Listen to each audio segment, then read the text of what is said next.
Do you want to play against the guy that's coming to my event with a Sturm Tiger? Don't know. Depends. Are you going to let my Panther term take fuel shortage? See, Tristan, take notes. This is how you do it. This is how you do it. I'm going to keep asking.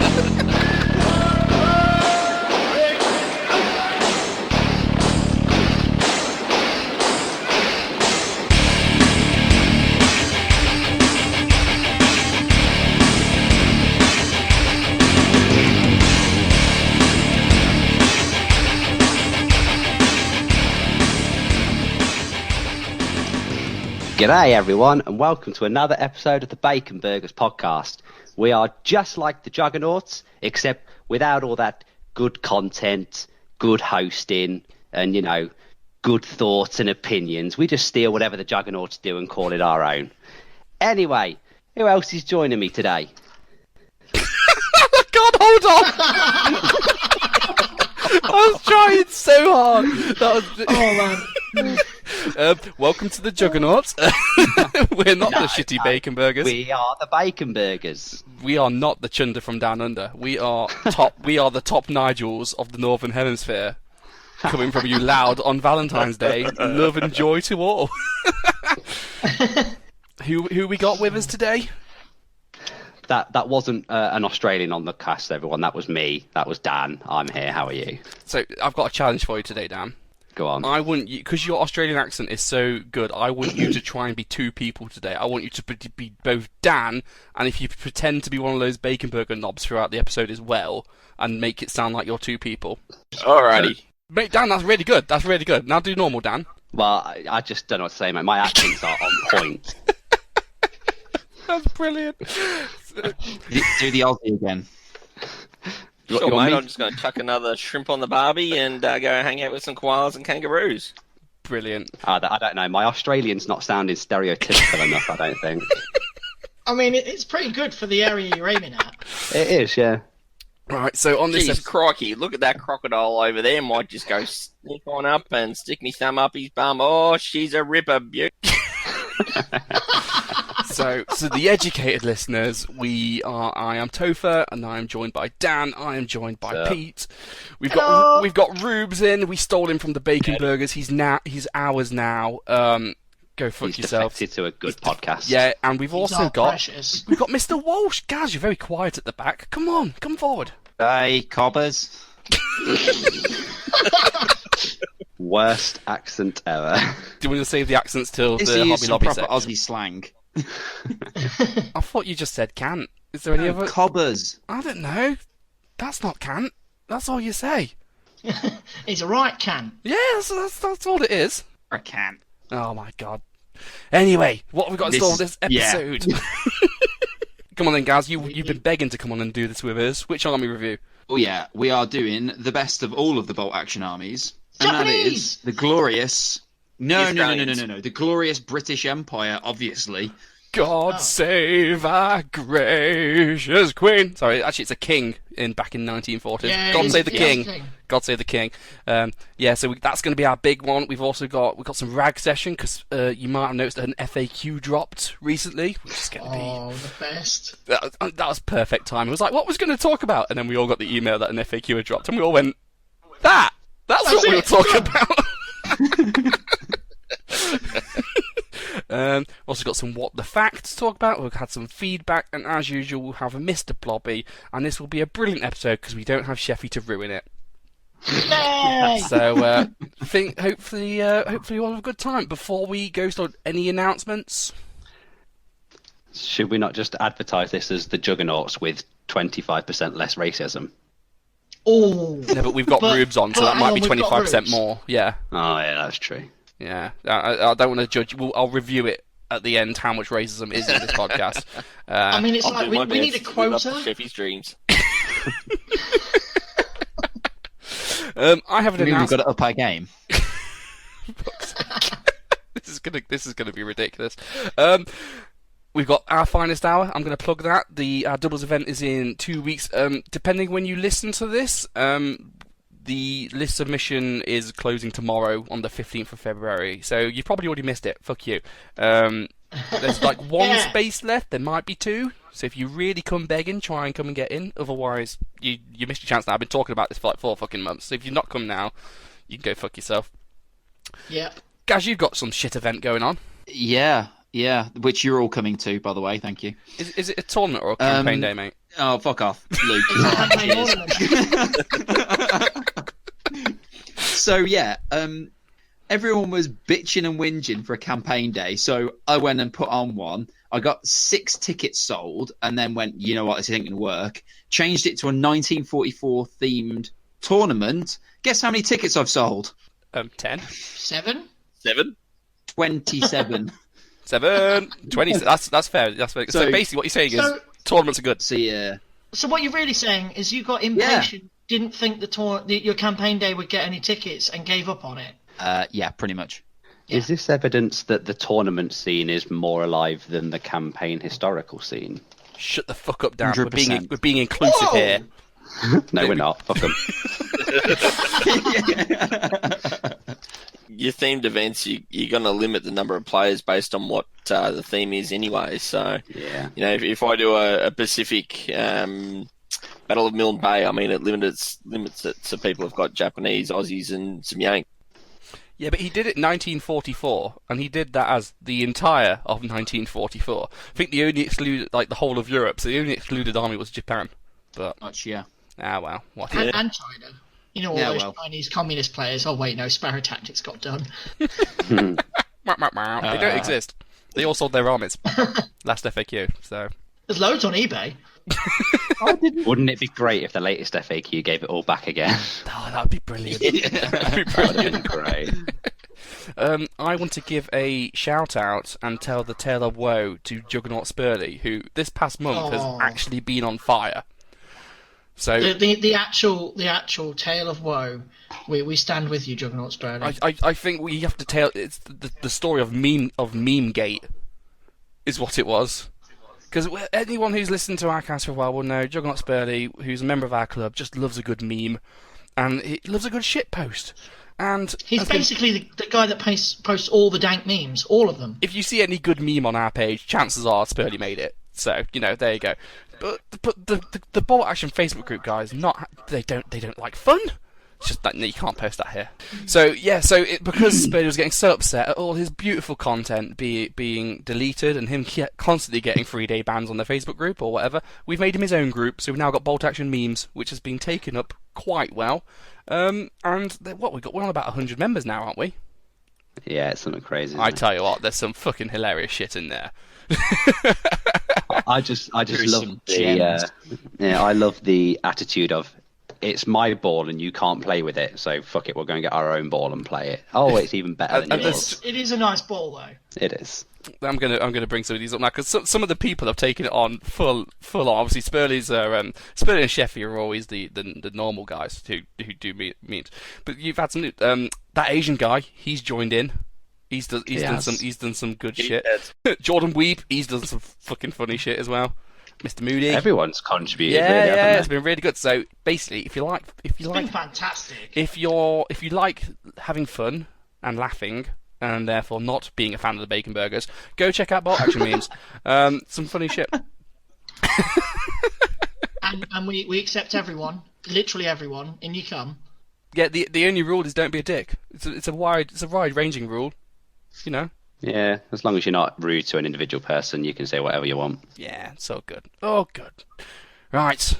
Any final shit before we actually get started on this shit show? Nah, mate, let's do it. Crikey. Bloody hell. Right, Ripper, she is. Bonza. My koala's on fire. I can't believe I come all this way to hang out with you drongos, and this is what I get. You love it.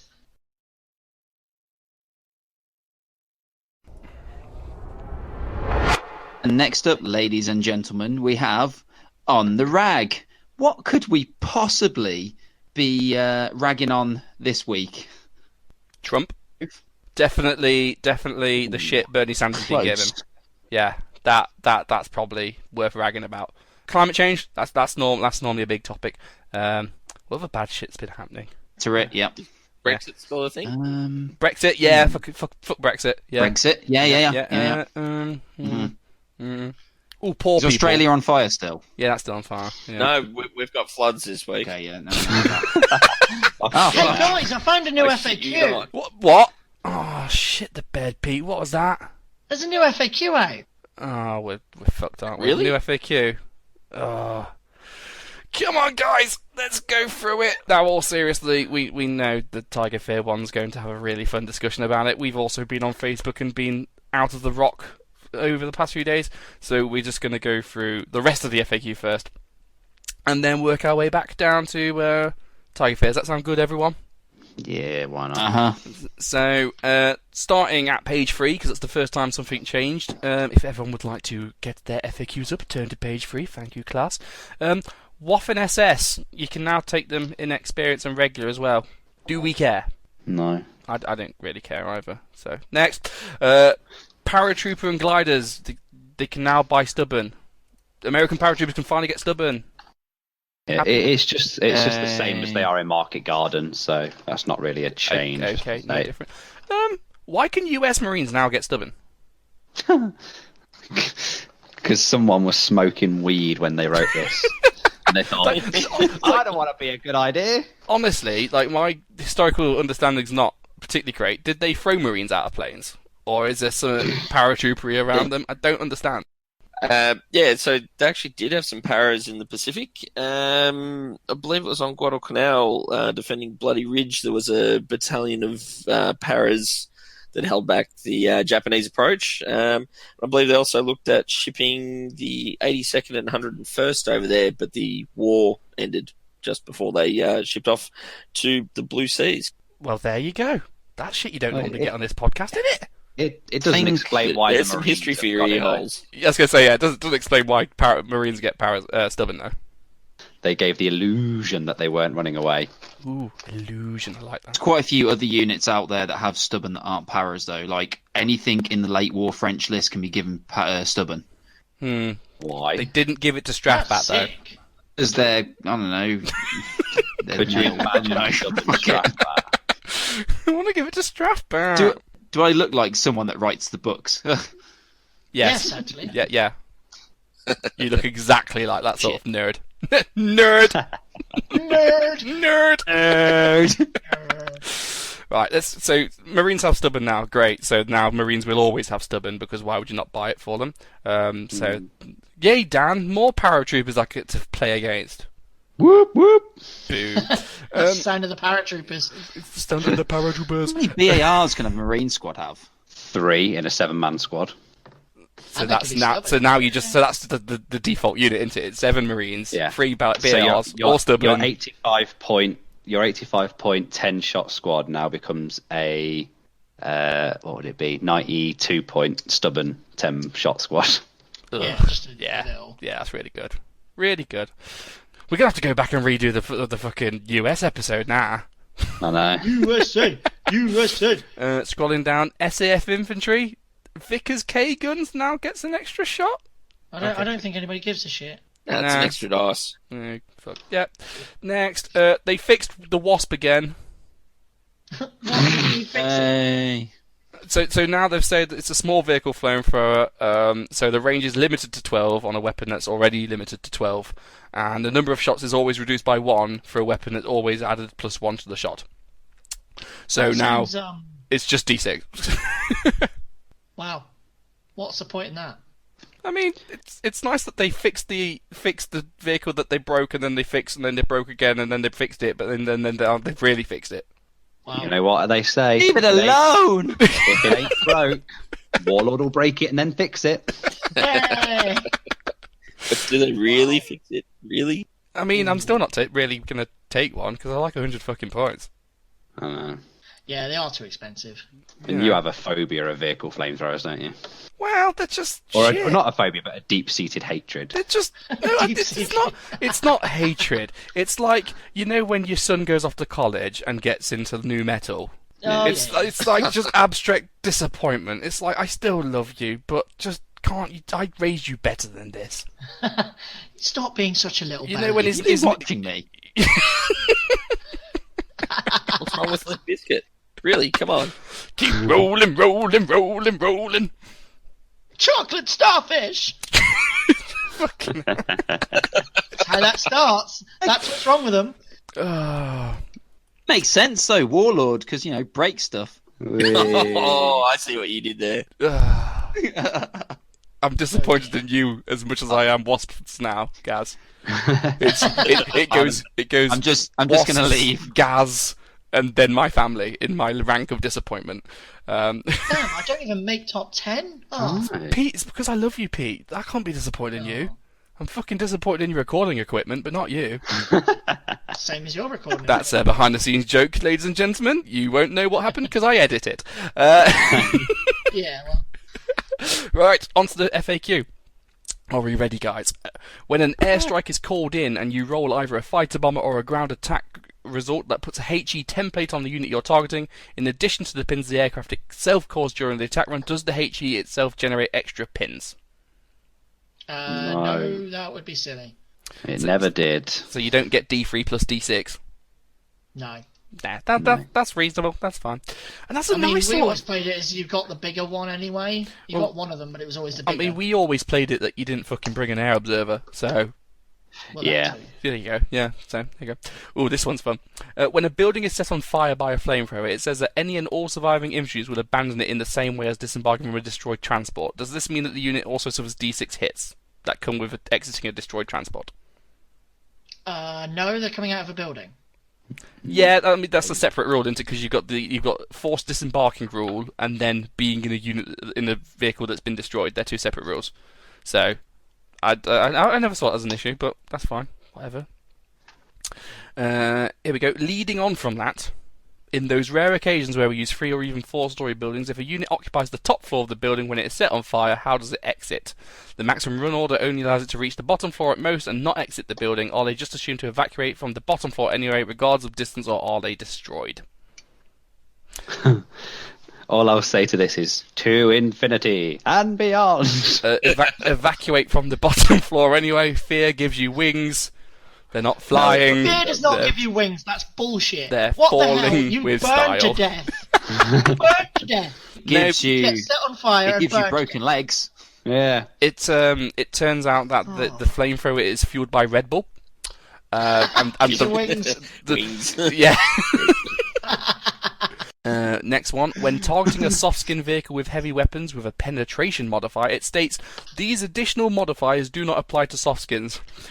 I'm laughing reading this out. Does that mean that even a super heavy AT gun with a penetration value of +7 still needs to roll a 6 to penetrate a soft skin?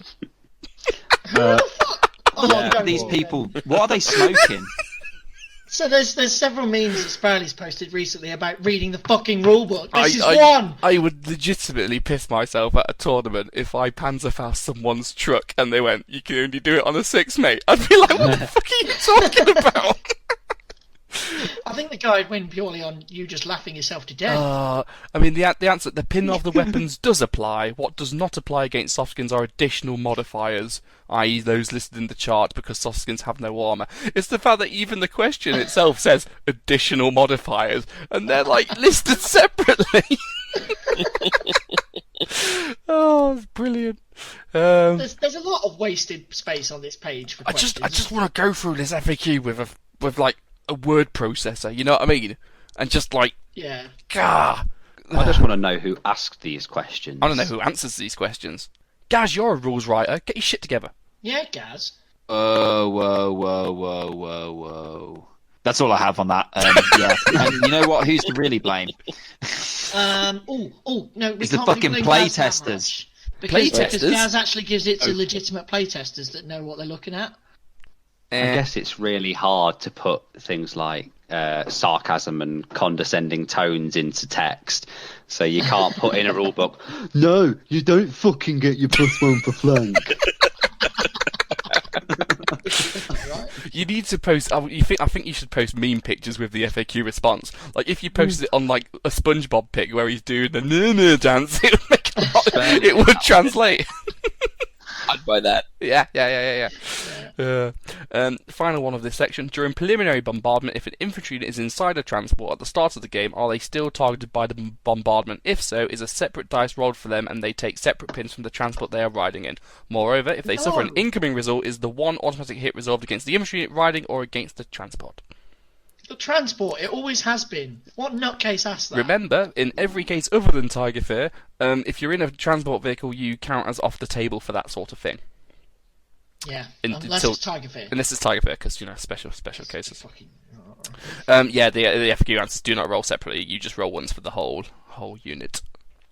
I think that's the same for buildings as well. If you're in a building with multiple floors, you'd only roll once.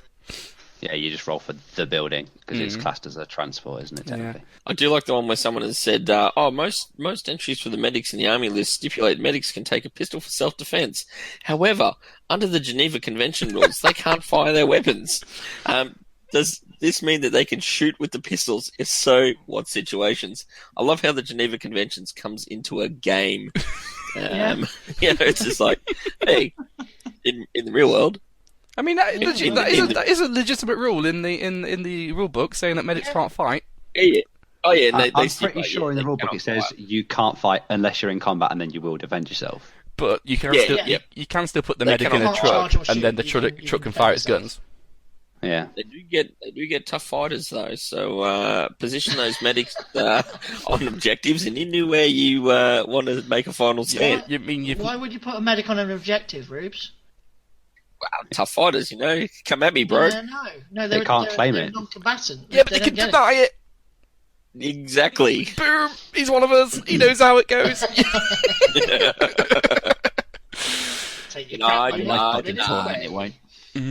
Right, then we go on to specific questions for the armies of the Soviet Union. Recent listeners, we have reviewed the armies of the Soviet Union, so I expect you all to be on your top-notch Soviet knowledge here.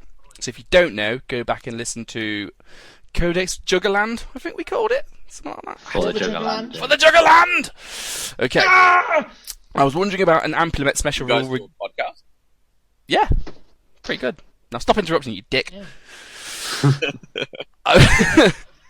I was wondering about the Amplimet special rule regarding setting vehicles on fire. Since they can set a tank on fire on a roll of a 6, even where their 2+ pen wouldn't allow them to damage, say, a Panzer IV, should we consider they technically can damage any armour value and thus allow them to pin veteran crews regardless of armour value?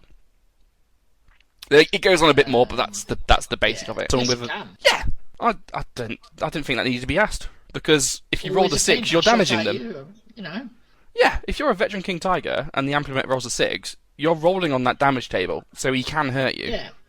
See, the thing with me, right, is I was there like looking at this question, going, did they even read the damage chart? There's a fire result on the damage chart which the Amplimet does to them. That is damage.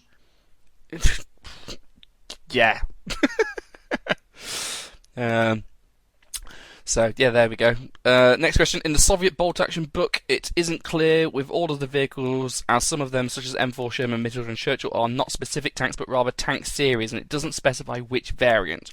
Would this mean that if there would be any variant from the tank series, or just the A1, or is there some I can take and some that I can't take? So I assume that's for Lend-Lease.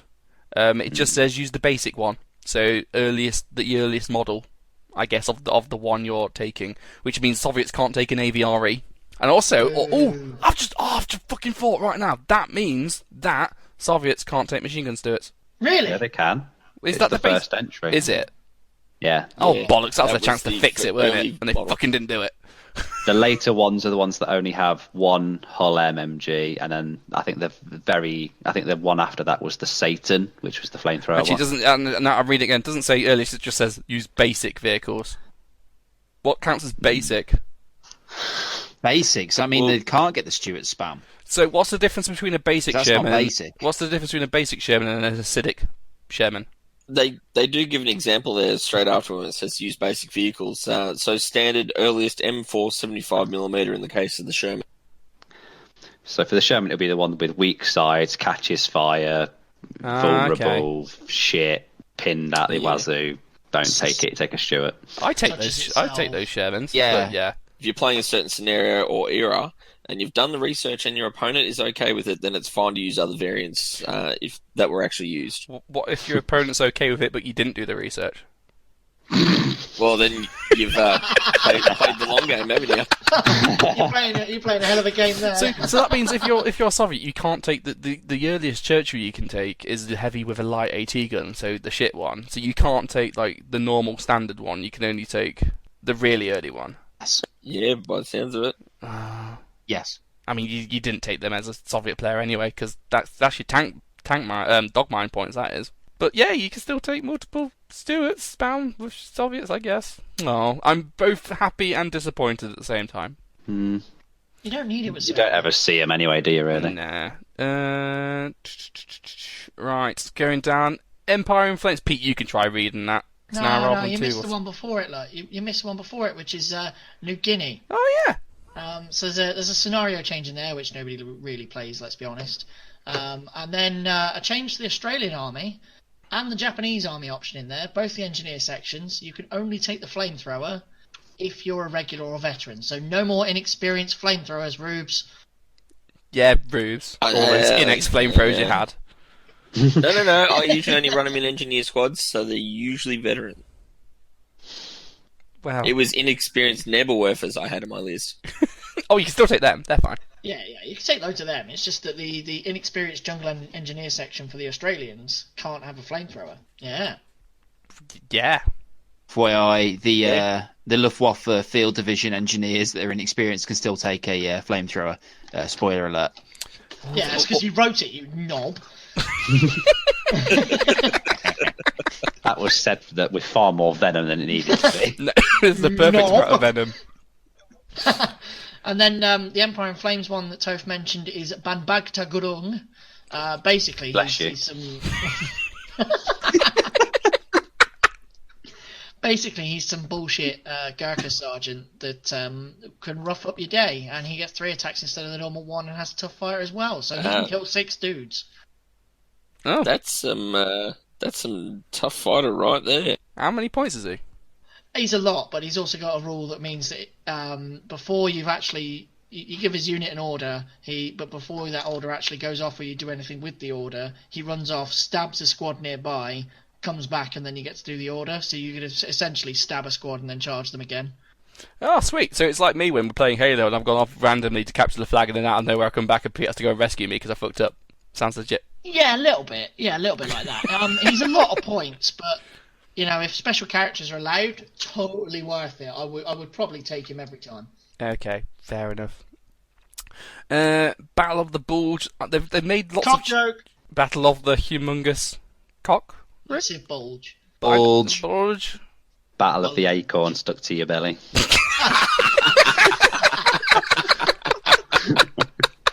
Fucking Tristan! All I'm going to say to that rude insult, go and listen to the Bacon Burgers to hear Tristan talk shit about me, is that I'm English and chicks dig acorns up here. Go watch Animals of Farthing Wood. Shit knows what they talk about. Acorns are the rage. That sounds like a very, very wrong porno involving a lot of animals that I don't want to see. We'll give them our farthing wood. Wow. Battle of Bulge. Do we care about IR? Platoon selectors, they're the infrared guys, It aren't they? basically just says you can take them here. They're the intelligence reconnaissance ones. Oh, okay. The guys that unlock the bazooka jeep. Yeah, the guys that basically Well, say if you haven't take read the, that. if you basically say it basically says if you take platoon HQ, no, it's not your lieutenant, and you can't snap to action. You get, and then it's standard infantry for the purposes of theatre selector restrictions. So guess what? They've actually quantified and qualified a unit into what it should be. Shocked. Wow, that's pretty cool. What's it saying about captured vehicles? So it's an extra plus 10 points for captured vehicles due to scarcity. Vehicles must be experienced due to crews they were unfamiliar captured. with their use. Yeah. It's also added the ersatz appearance to open-topped American vehicle. Wow, that affects all 3 of them. Yeah. I mean, What's that? The M8, the M10, M36, M18. Yeah, it's not a lot. And those Prevo militaire squads got nerfed. No more rifles and pistols, now it's just pistols. It's not really enough, though, is it? I don't even know what they are. Are they are they from the French American? I assume Late War French stuff, yeah. Probably. Okay. Cool. Last one, we're nearly there, guys. Battle of France. Hey, look, flamethrowers. They can only be regular or veteran. I sense a theme. Which is fine. This one's fun. This Juggernaut Ian has always been confused about this unit because it was very badly written in the book. Dragon Porte's VB group, I've probably pronounced that wrong, now comes with 1 NCO and 3 men, and they all come with rifles and VB launchers, which is great because in the past it didn't tell you how many men you had and it didn't tell you how many VB launchers they had. As an Australian, it gets me every time I see that because VB is like the stock standard beer over here. So it's like guys just firing tinnies full of beer at the end of the year. Have some beer, guys. It's like those t-shirt cannons. Two-man team with like 500 VB launches. They've got plenty of beer. They need to make a VB worther. So you just sit there in a crowd and they just launch wave after wave of beer can at you, and then you just drench yourself in it. Yeah, that'd be good. It's fairly typical of the Aussies. When my grandfather was in the US Air Force in Korea, he said they weren't allowed alcohol or anything like that, but you ducked over the hill to the Aussie barracks, and there was beer and women everywhere.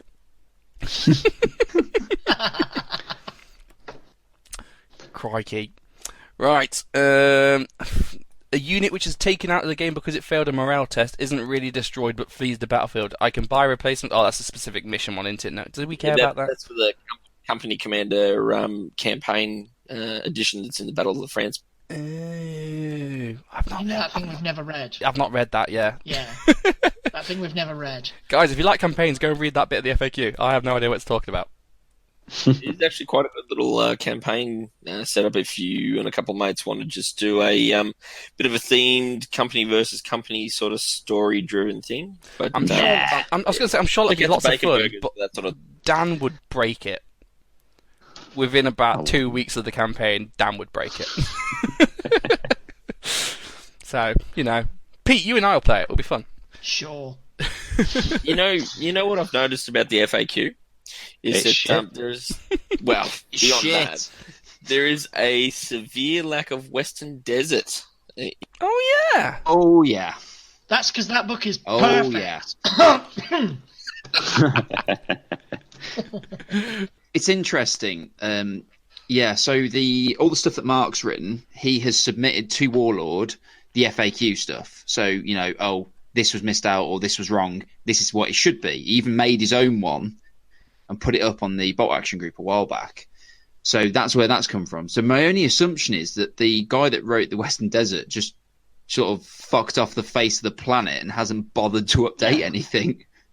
Well, it's what happens, isn't it? Don't they? But isn't that why Paul Sawyer has his he's the head of their studio? Don't they have a studio? Can't they just work it out for themselves? Good one. Speaking of working out for yourself, shall we finally talk about Tiger Fear? I bet everyone's waiting for it. Yeah. He wants to read it out. I've been talking a lot so far. I'll go for bullshit. Was that, is that about right? You can get more passive aggressive. No, you did it wrong, Gaz. It's bullshit. You're allowed to pre-measure. Bullshit. There you go. Get it right. We're on to the Tiger Fear, are we? Yeah, go on, Pete. Read it out. Okay, so they're changing the first sentence of the rule to be all enemy units that are within 12 of and have line of sight to one or more vehicle with the Tiger Fear special rule, see the vehicles section's army list, suffer from Tiger Fear. Note that the opponent can measure the 12-inch range before deciding which order to give to the unit suffering from blah blah blah blah blah. So anybody want to play a Tiger against me so I can pre-measure, please? I don't even know where to start. How can you make such a mess of it? So not only are you taking a rule that, fair enough, wasn't... what's our opinions of old Tiger Fear? I know we as the Juggernauts kind of didn't think much of it, but that was more for boring reasons rather than whether it was broken, yeah. I think it was an absolute crutch, because all it did really was make units that otherwise wouldn't need to check, make a check and probably fail. It was an absolute crutch for players. Yeah, I just wasn't a added massive another fan. complexity. Yeah. What it's done is it's added time added to a level of games. abuse that you can get if your opponent's taken one. Because if you really, really wanted to, okay, I've got an anti-tank gun that's obviously, 3 foot, 4 foot away from that Tiger, but I've got a squad right in front of it that I think might be in Panzerfaust range. What I'll do is I'll declare with my anti-tank gun first, measure the distance just to make sure I'm not in Tiger Fear range before it shoots something else, and then, look, hey presto, it goes over that squad. I've found out that they're 13 inches away. They haven't got a test. You don't even need to do that, Dan, because you can you can measure before you decide what order to give your unit. So you can take that Panzerfaust squad and go, I'm going to activate this unit. Let me just measure my range. Ooh, I'm 13 inches away. I best make an advance order rather than a fire order. That's a new dimension to bolt action that's never existed before, and is officially added pre-measuring to a game where there is strictly no pre-measuring. And not only did they do that, the rule itself was to fix a problem which shouldn't have existed if they just did it properly in the first place. So it's a fix on a fix on a fix. Yeah. I still prefer the Juggernaut pack Tiger Fear replacement. That was going to be my next question. Do we drop Panzer Superiority from the Jugger format because, they fixed Tiger Fear? You're funny. Yeah, I mean, this exploded. I don't think I've seen a busier post on the bolt action forum. It was at 330 posts, I think, when Dom locked it. It's just insane. 360 odd, yeah, at least. Yeah, it's a lot, and there's still people posting. Yeah, not even on the main one. I mean, on pretty much all of the Australian ones, it's just blown right up too. And yeah, there's been a lot of debate and a lot of talk about saying this rule is fucked. Let's just ignore. I think they might have got it the wrong way around. I think it should be if you're over 12 inches away, because the whole thing about, if you read the German book, most of the tanks in there, they say for their unit entry, these were often confused for Tigers, and that's why they have the Tiger Fear rule. But if you're really close, then you wouldn't confuse it. You would definitely know what it is. So I think they've got it the wrong way around. It should be anything over 12 inches should have to test, because you are scared of it being a Tiger and you're not wanting to get close to it. Or just have it not apply to veteran units. Really simple. Or just ignore the fucking rule in the first place. But I just think that's point tanks properly so you don't need it. Yeah. Ignore it like we would ignore turret jam. Yeah. It is in the same place as turret jam, isn't it now? But it's actively worse though, because now the Tiger Fear rule was supposed to encourage you to, bring a Tiger. I'm now even less likely to bring a Tiger now, because why would I bring a unit that allows my opponent to pre-measure? Yeah, it's just stupid.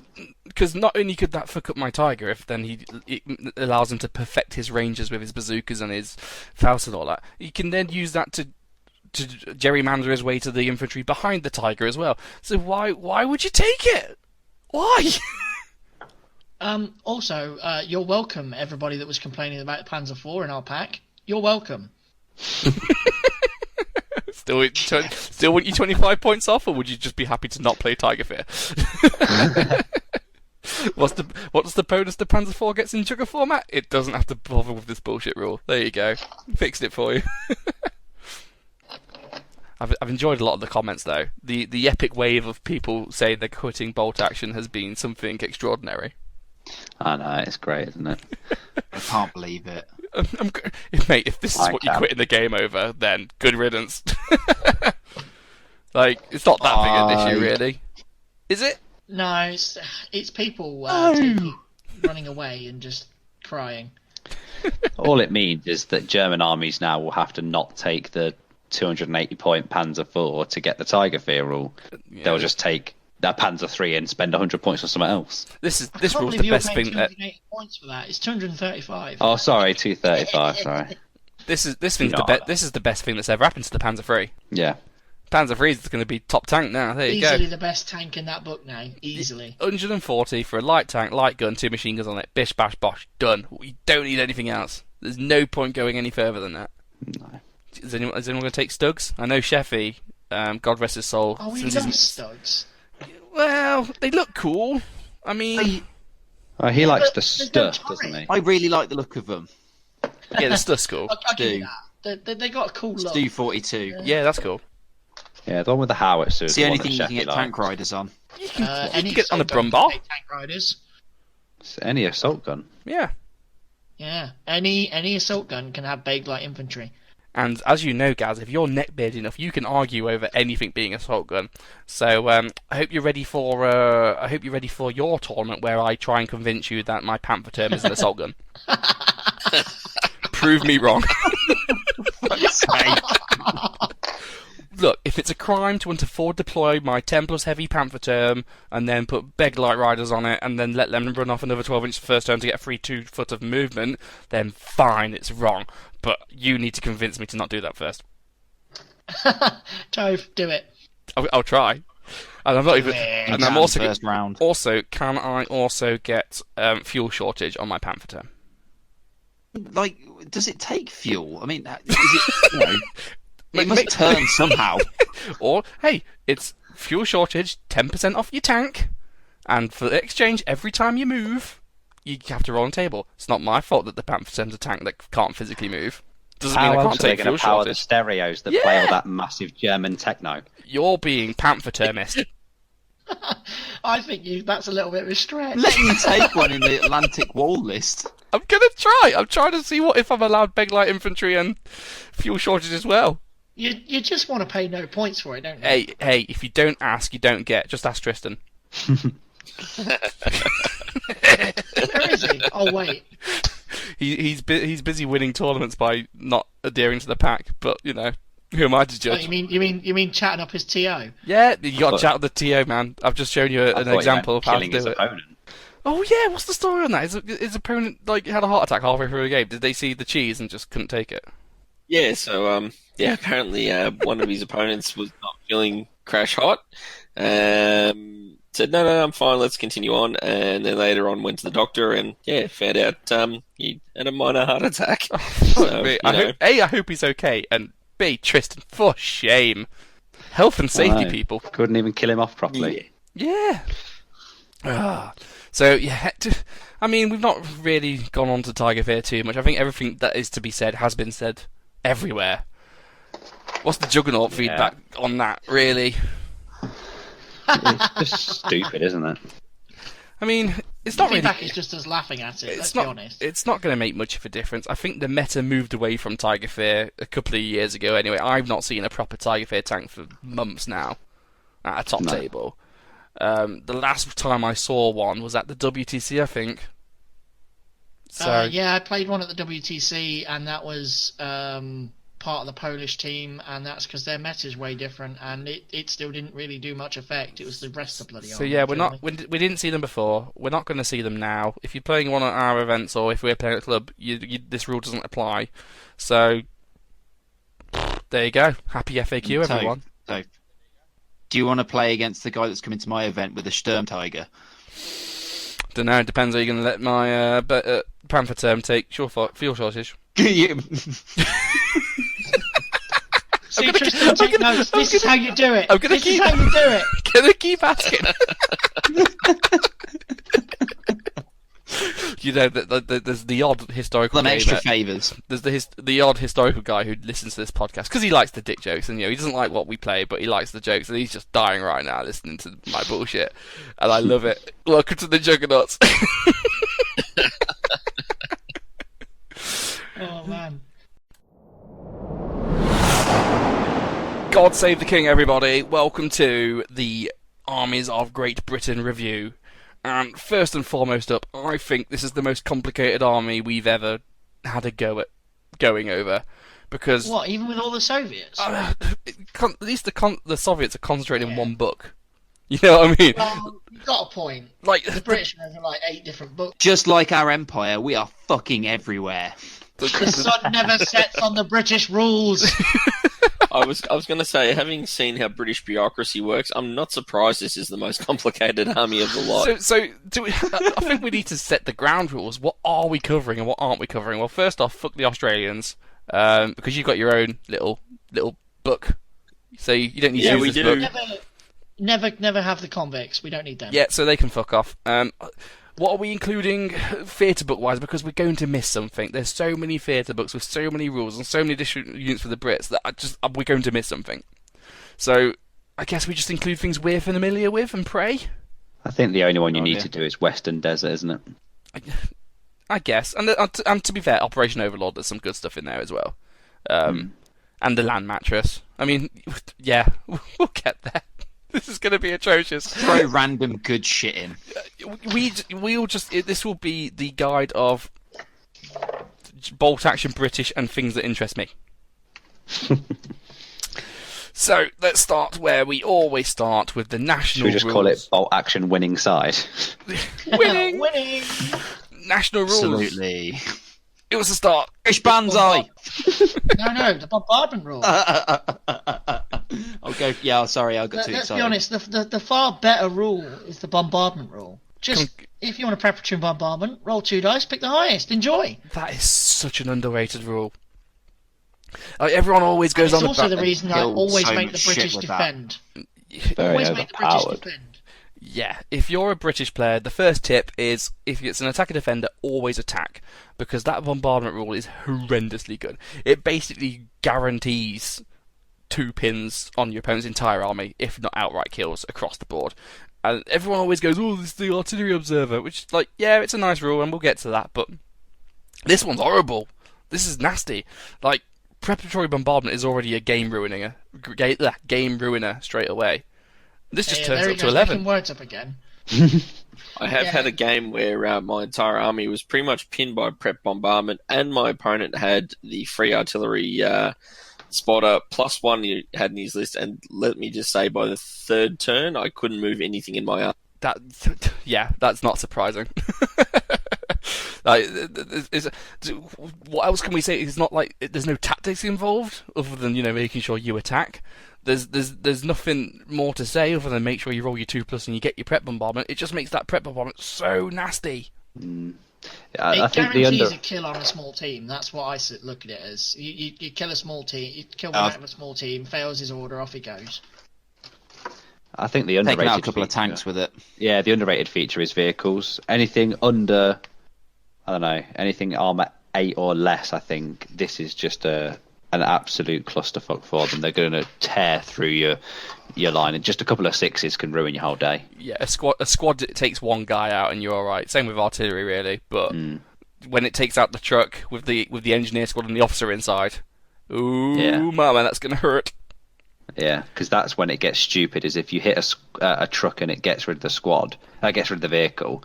Suddenly that squad are taking D6 hits rather than if you'd have just left them out in the open, they would have taken 1. Yeah, plus the 2 pins the truck had, so they might run away if you get a kill And enough isn't of the them. squad also going down straight away? No, 'cause it happens If they don't before run away, it happens before the first turn, so the dice goes back before that happens. But They go down, put the dice back. basically, yeah. So bombardment is brilliant. Moving swiftly on, free RT observer. This is the famous one. Everyone This is knows so it. broken. This is the reason I take snipers. Yeah, it's 100 points for free. Only artillery observer you'll ever see. Yeah, and the reason that everybody takes a sniper. Where's the artillery observer? I'm going to blow his fucking brains out. It's like Yeah. it really hurts because it all depends on your opponent's ability to roll 6s. Really, and if they don't pin, there's a lot of pins it can throw out. Are we covering the bullshit naval observer now, or are we doing that later? Let's finish on the normal one and come back to it. Yeah, it's such a good unit. I mean, 100 points is a little much. For me, it's a little much in a normal army. But if it's free, it's bloody brilliant. It's free pins. Yeah, It's pins. It's area denial. it's a dice. It's a dice, and if you're funky, it can also be a giant blob of line of sight blocking terrain if you actually use the smoke. It's pretty cool. I've got quite a few objectives running an observer with an SMG in right in the last minute as well. As soon as he's fired, just keep him going up the field and just nab objectives. Yeah. Deploy him, just launch his load off into the big fat chunk of where the enemy is going to be next turn, and then just hide him. And then for the rest of the game, he just hides, and sits on the objective and wins. Yay! Do we think it's broken now? No. The amount of times that I've just had the first sniper shot and gone, "You're dead," I basically never pay attention to it. Yeah, people say, "Oh, it's 100 I points." think I've free," used but mine. I've played Brits a lot, and to be honest with you, I can probably count on my one hand how many units I've actually killed with it, rather than just mildly annoyed the enemy by pinning them. Yeah, but it's not a unit to do killing with, though, is it? It's a unit to call the bombardment in and shut down a whole force pretty much for one turn. Yeah, no, that's what I'm saying. It's not broken. If it was like, I don't know, the Naval Observer, for instance, where it's actually fucking shit up, that's different. It's not broken because all it's doing is pinning, which now with the proper rally rules you can get rid of in a turn. Come on then, let's go on to the Naval Observer then. So this is since is it the Overlord book turns this into, which was a quite reasonably balanced rule, and turned it up to 11. So, Gaz, have you actually used one yet? Because I've still not used one to this day.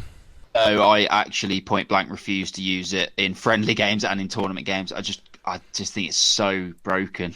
Okay, so Do you not like winning games? 50 points, it's ridiculous. Again, I think it's a unit that was pretty much designed for scenario play. Given it's in the naval landing sections of the Overlord book, I think it's more that themey rather than intended for gamey. Which was great, when it was only for those specific missions, and when it was standalone and it cost 150 points, it was kind of like, oh, fuck yeah, alright, whatever. But then they went and added, oh, for an extra 50 points, you can upgrade the officer you already have. Yeah. And that's when it just goes shit, because then suddenly you go, you mean pay 50 points and basically just give my officer a load of LSD? Sure. So... The normal artillery observer is on a 1 to 5, the unit's hits, which are within D6 plus 6 of the point, take D3 pins, and on a 6 they take a heavy howitzer hit. So the naval observer, it's 9 plus D6, so the blast is a lot bigger. And I know 3 inches doesn't sound like a lot, but let the little acorn tell you, 3 inches makes a difference. Because it's 3 inches on either side, so it's actually it's plus 6 inches to the diameter of your circle, so it's a bigger bam. On a 1 to 4, it's D3, and on a 6, it's a heavy howitzer hit, but it's resolved at plus 6, I believe. Is that right? Rather than plus 4. So it's a heavy howitzer which hits even harder. And then on a 5, there's a special one. So if you get a 5, you get hit by a 2-inch template, so the little light howitzer one. You take D6 pins rather than the usual D3 for such a small template. And then, is it on a 5 or 6? If the unit was a vehicle on a 5 or 6, it's auto destroyed. Yeah, just like that. Or on a 5, because you're dead. Flipped over and no longer usable. So rather than just having a 1 in 6 chance of your unit being annihilated, it's a 1 in 3, and also it's going to hit more units. All of that for a 50-point upgrade. You could buy a smoke with it if you want. Sniper's so good. How do you feel you're the 950 points? Because that's an auto take. You take as many snipers as you can to defend your observer from the enemy snipers. And that's it. There you go. Or do you spend the 13 points and make him vet? In fact, can he be vet? They're always regular, aren't they? My buddy. Yeah, but if he gets sniped, his body won't matter.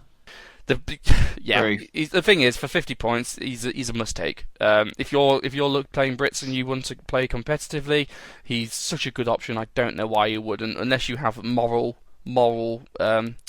issues like Gaz does. Otherwise, chuck it on your list. I don't want to say it because I don't want to fight them, but you know what? They're just that good that you're being silly to not take one. Gaz doesn't have moral issues. He has issues with winning games. Physically incapable. Well, I've won 2 tournaments now with my Brits. And how many Juggernauts were present? Good point. Silence. If the game is won and the Juggernauts are not present, is it really one? One of these things is not like the other. Right, so they're the generic rules. So bombardment and artillery support, they apply to all British armies. And then the good thing about the Brits is that they have national characteristics. So what they can do is they can pick their third special rule, which is really fun. If not broken, we'll get to that later. And as with all things, there's some good options and some bad options. So we'll go through with them and tell you which is which, really. Up and at 'em. You wanted to start with this one, Gaz? British Banzai! I fucking love this one. Better than Banzai. Especially with some of the infantry choices. It is better than Banzai. So I haven't got the. Hang on, let me get the wording out because it's not better than Banzai. Basically, a free charge. Still not better than Banzai. So, in a matter of speaking, it's better than Banzai. In what matter? Because it's just you basically get to. It's not the closest. It's not the closest enemy unit. You can charge any unit with it. Yeah, but Banzai Japanese have to charge the closest visible enemy unit. They don't have to charge. They can run towards. No, but the point is. Fight me. The point is, it can be for an assault, which is what you're using it for. I will with my fucking Gurkhas. The point is, it's an automatic pass on your order test, and if you're taking nasty units like Gurkhas, Commandos, Paras, people are going to want to pin them because they're vets. You're not going to kill them as easy, so they're going to pin them, and you just don't care. You just knock a pin off and charge in their face and fuck them up. One limitation. So good. One limitation to this though is it can't be used on inexperienced units or ones that are regular that have been upgraded due to the green rule. Oh no! So that's why Banzai is better because it affects everything. Yeah, I get to Banzai my inexperienced militia, my inexperienced bamboo fighters. But otherwise, yeah, it's probably one of the best choices. I think the key thing with this is there's nothing in the rules that you must be 100% sure that you're in range before you declare your charge. So it is a bit bullshit, but you can declare a charge at a unit that's 42 inches away just to make it free and not have to take a test for it. And that unit can still react hilariously. Yeah, reacting units are always in range, so you can declare you can shoot at them. You can declare a charge against a flamethrower that's 52 inches away, and then the flamethrower could turn around and hit you on 4s at long range and kill you. Yeah, it's bullshit. I mean, I think this is the most popular rule, you'd say. Most people tend to go with Up and Atom, just because if you're taking paratroopers and commandos, it's the most noob friendly. Yeah, it's the most because the others aren't really as friendly for new players. I mean, a couple of them look good, but then really not that good. But this is the most friendly one to people that get themselves caught up in situations where they need to move and they can't. Yeah. So the next one on the list, blood-curdling charge. It's basically when you charge that no one can ever overwatch you. They can't react by firing at you. So if you've got your big nasty commando squad and you're charging something, they cannot react fire. Once again, it's only regulars and veterans. I think it's a bit underwhelming, really. I'd prefer Up and Atom if you was going to take a combat one. Very situational. Up and Atom, exactly. It's much better. Because if British can get cavalry, this is brilliant. No, they can't. No. Oh. British. Actually got some British cavalry models as well, and they're really cool. Oh, did they actually have cavalry then? You do actually have. Yeah, so like scouts and stuff in the desert. The Perrys did some.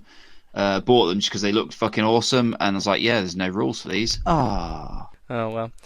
So yeah, that one doesn't get seen a bit much. It's just a poor man's Up and Atom. How much close combat do you really see in a game though? It's not often that you're going to get a lot of charges. I mean, it's not 40k where you survive for round poor up sweet summer child. Poor child. You don't play like we do, mate. I'm not saying it doesn't happen. I mean, you see it maybe once or twice a game, but it's not like entire armies charging in, at least in the Australian map. Me and Pete are exchanging never played very strange looks here. Yeah, basically, if I can charge you and it's worth it, why not? Why not? Watching Toph try and make those same decisions, he have 10 men, I have 3, and I win the combat. It's bloody hilarious. That's more down to my dice rolling. But if you're gonna take an assault one, you take Up and Atom. There is a third assault one, Tough as Boots, which is for every 3 blokes you've got in combat, you get an extra dice. So if you had a 7-man squad, you'd get 9 attacks in close combat. The fun bit about that is you can put those 2 extra dice on anyone you want. So if you had a 9-man infantry squad with an SMG, you could make sure those 3 bonus attacks all go on the SMG, which is it's nice, I guess. Once again, would you take that over Up and Atom? All right. No. No. It'd be the second choice. On tough fighter units, it's pretty good. Yeah, but if you've got, I don't think the attacks are going to make up for it, because if you're going to win the fight, is 1 extra attack going to really make a difference? It only makes a difference if you have a potential of losing. Remember, there are some selectors that allow you to take multiple options of these. Oh yeah, if you're Maori, you can take all 3. Which is fun, yeah. But so yeah, I think yeah. I mean, I just don't. I've never actually seen anyone take Tough as Boots, to be honest. I don't think it's really worth it. I've seen it once.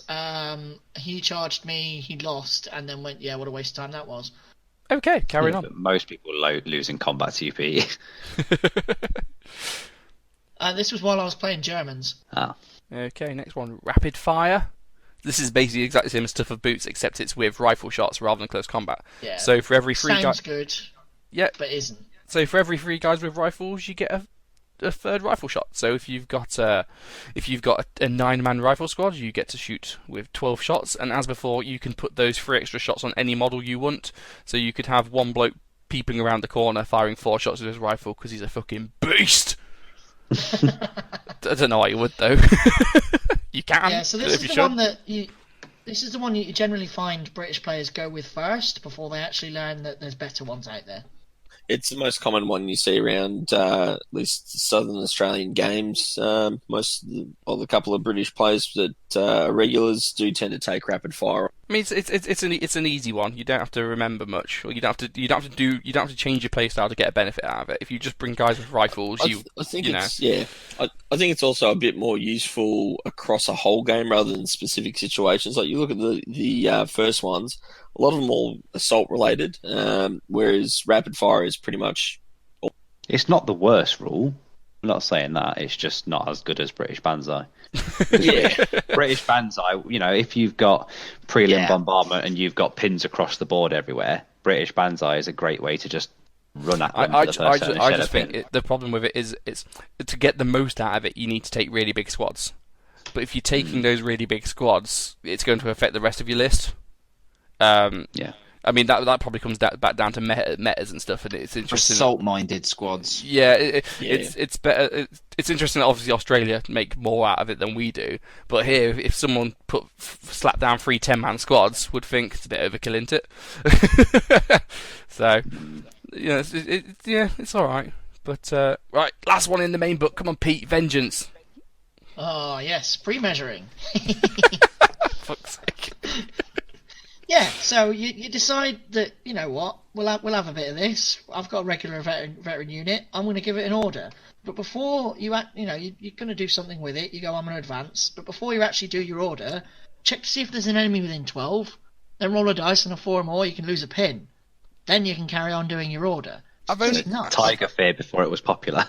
Yeah. Well, this is different to Tiger Fear. So with Tiger Fear, you decide you're going to activate a unit, measure, and then work out what order you're going to do. For Vengeance, you have to pick your unit, say they're going to advance, then you measure, and then you get to do it. So it's a little bit different. Yeah. It's not as stupid, but it's still pretty fun. Yeah, it can still result in you losing losing 1 pin from Vengeance, passing an order check to lose your 2nd pin, moving within 6, and blasting your opponent's units a bit. So it's a still I played Matt Marlowe at Rebel Creek, and he had 2 Stuarts, and he had Vengeance. Because this isn't just on infantry, this is all your units. So every time I was trying to get rid of his Stuarts, I couldn't pin them out because he kept losing 2 pins every turn. I was like, oh, fuck's sake! That was so annoying. Yeah, if you're taking a British tank platoon, take Vengeance. It's really good. Yeah, I think Vengeance is one of the unsung heroes. I rarely see it. Sorry, just on that with the tank assault, it's just reminded me something. Another great thing about British Banzai that I completely forgot about until now.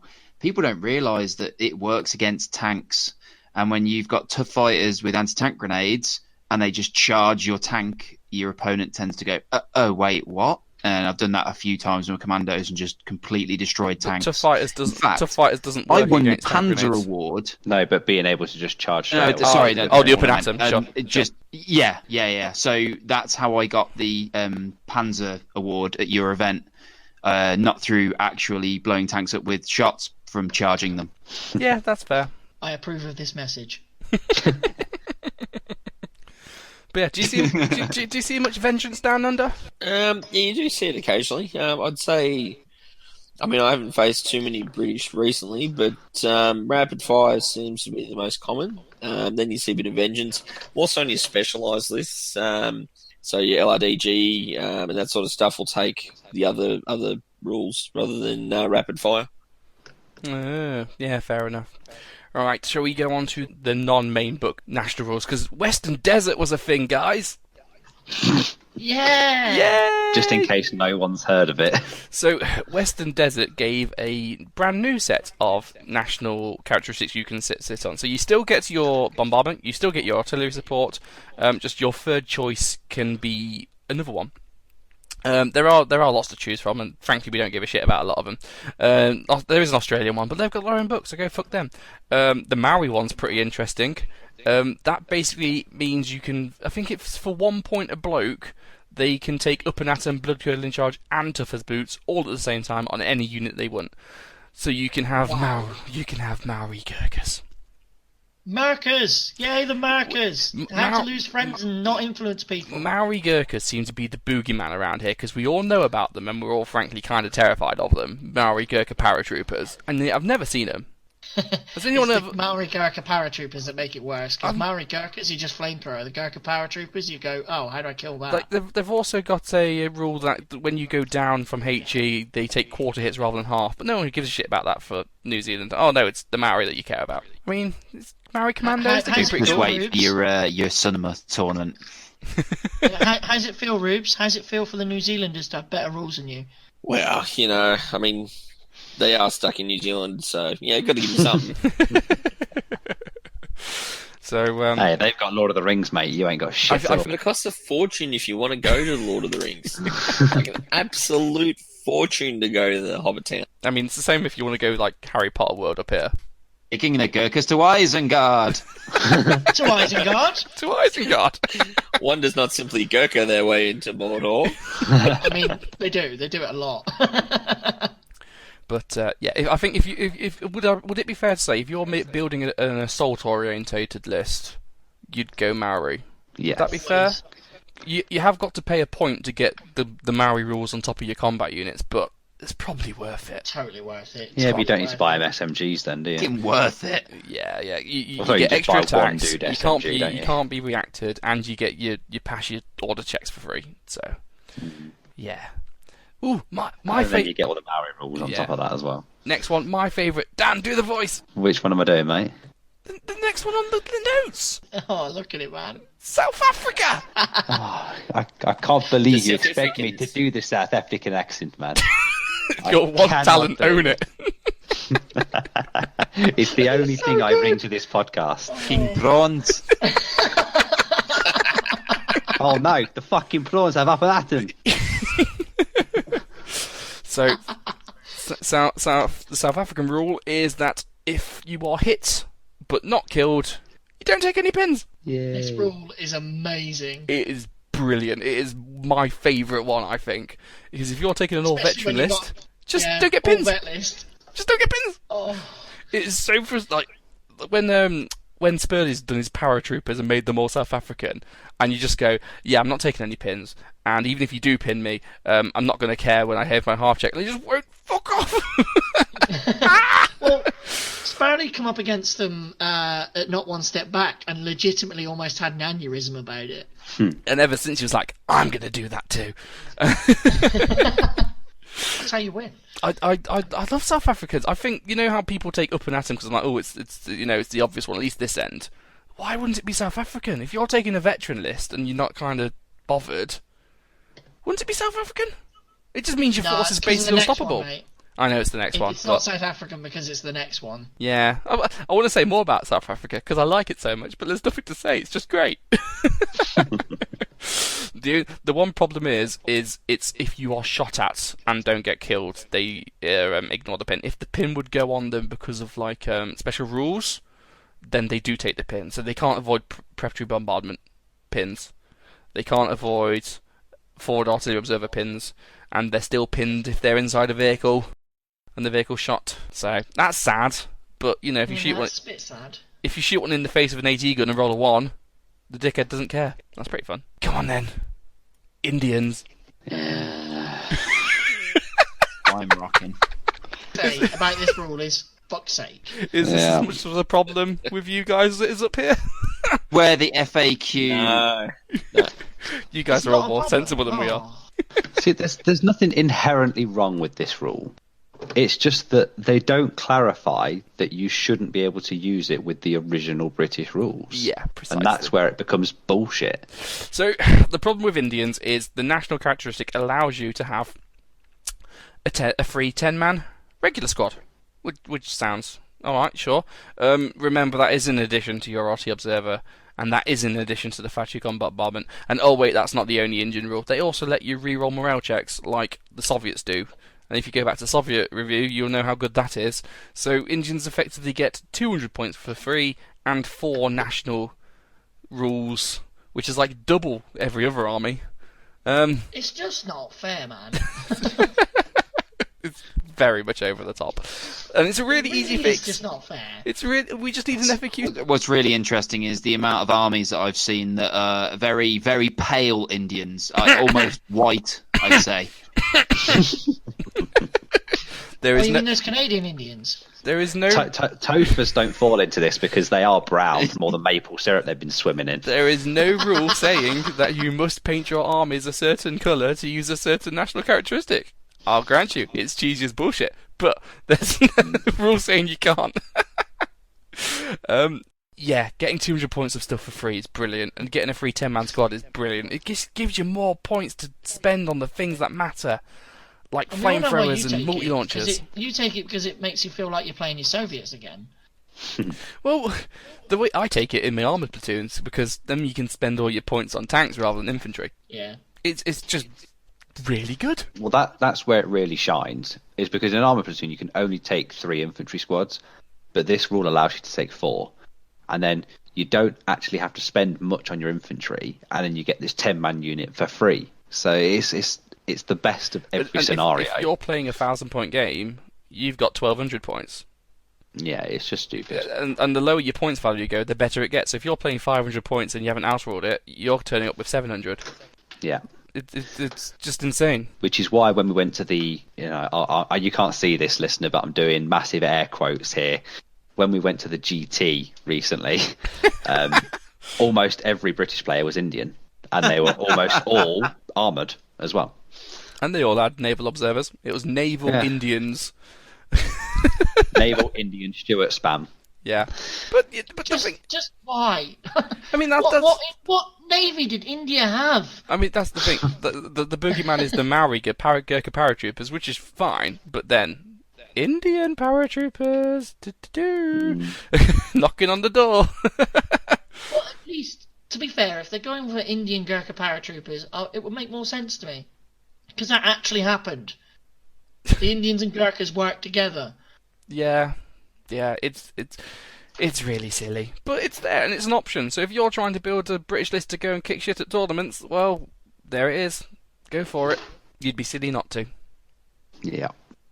And that's not just the national characteristics. Shall we move on? Shall we have a break? And then let's move on to the actual units, of which there's fucking hundreds of them. Yeah. I mean, we've only just got past the national rules. This could take a while. So, listener, get your paints out, listener. Paint your army. It's a good job. It's only 6 o'clock in the morning in Rube's land, isn't it? He's here for the long haul. We'll all go to bed, and you can just carry on with ours. Yeah.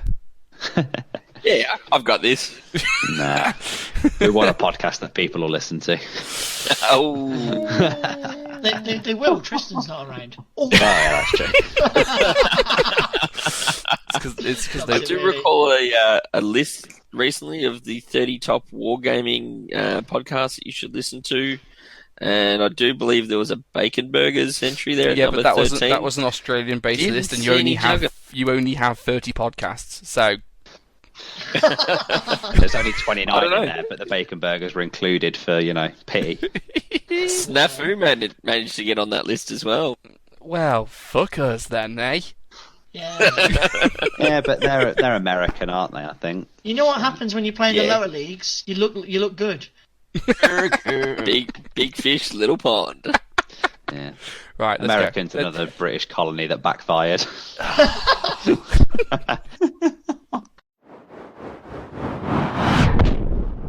Right, so we've had some technical difficulties between them because Gaz went to the toilet and never came back. So unfortunately, we're just going to have to edit him out entirely of this episode. But it's fine. We've got the Chunder from Down Under himself. We've got Rubes to step up still. You're still here, aren't you? Yeah.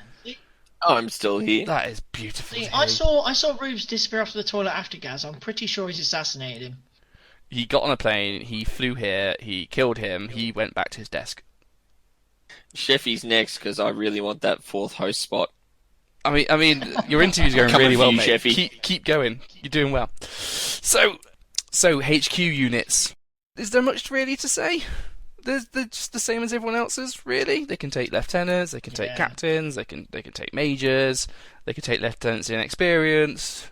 There's nothing really different from any other army, really. No, not really. You could buy yourself a forward air observer if you really wanted to screw yourself over.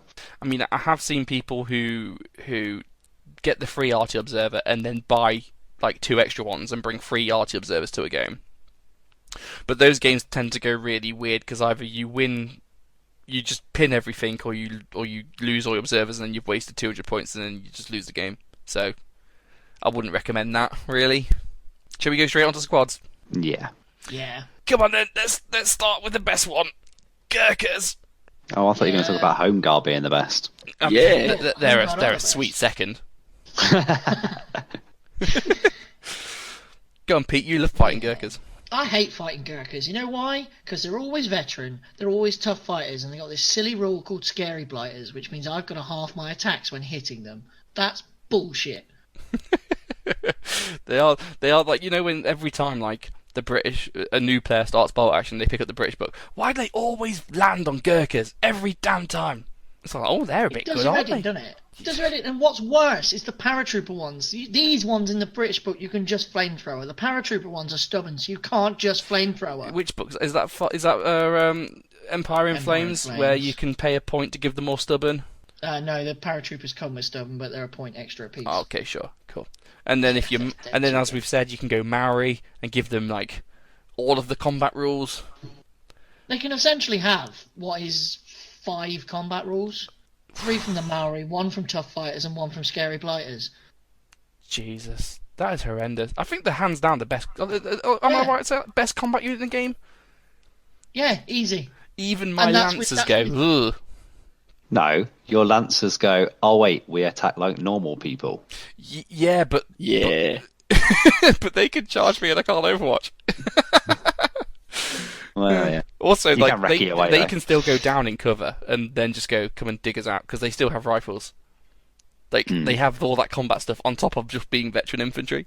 Like, at least with Lancers, all they can do is fight you in combat. Gurkhas can fight you in combat and do everything else. Can you make Gurkhas Australian and South African and stuff? Yeah. Can you? You make See, them South African Gurkhas, yeah. because if you get them as South African or even better Australians, you can just sit there with Fnatic on defence. No, they don't get them in the Australian one. That's a completely different army. Oh, is it? Yeah. Oh, okay. Yeah. Yep. Well, even in South Africa, you could just have them running around with just shedding pins. The thing with Fnatic, Dan, is they would have to lose a fight. Well, yeah, that's true. Well, you know, Luke's 20-man blob squad, when they charge 5 of them, they might be scared. Yeah. I would just say they're expensive as shit, though, once you started piling on the upgrades. Because, what are they? A Maori Gurkha paratrooper is like 16 points each, I think. 14 each. Paratroopers are 16 each, yeah. Yeah, so... they're really good, but you're paying the points for them. Yeah. A truck's mandatory. Most of the time you see one squad of these at the very least. Yeah, it's rare that you see someone build an entire army out of them. I think 1 or 2 squads is kind of your key, because if you go overboard, then it is too many points. But if you have 2 or 3 of these squads, and then the rest of your army is like normal, then you can build some real nasty. But yeah, you buy them and you throw them into the enemy's face. They're horrendous as shit. Yeah, and talking about South Africans and New Zealanders, there's also the only crossover in here, which is the Chindits. What's a Chindit? A Chindit is a British unit that's basically Australian that's pretending to be US. Okay, so these are the Brits that have ignore the -1 for moving and firing like Americans do. Yeah, but they do it on all weapons in their unit, not just the rifle. Yeah. They were largely equipped with American weapons, M1 carbines and the like, and then dropped into the jungles behind Japanese lines in Burma. So I suppose that the rules are kind of written to reflect that moving through the jungle and carrying semi-automatic weapons. Yeah, they're pretty cool. How many points do I have to pay for that? They're 15 points a model. Ooh, that's expensive. Yeah. 15? Is it so? It's 2 Yep. points to get the ignore -1.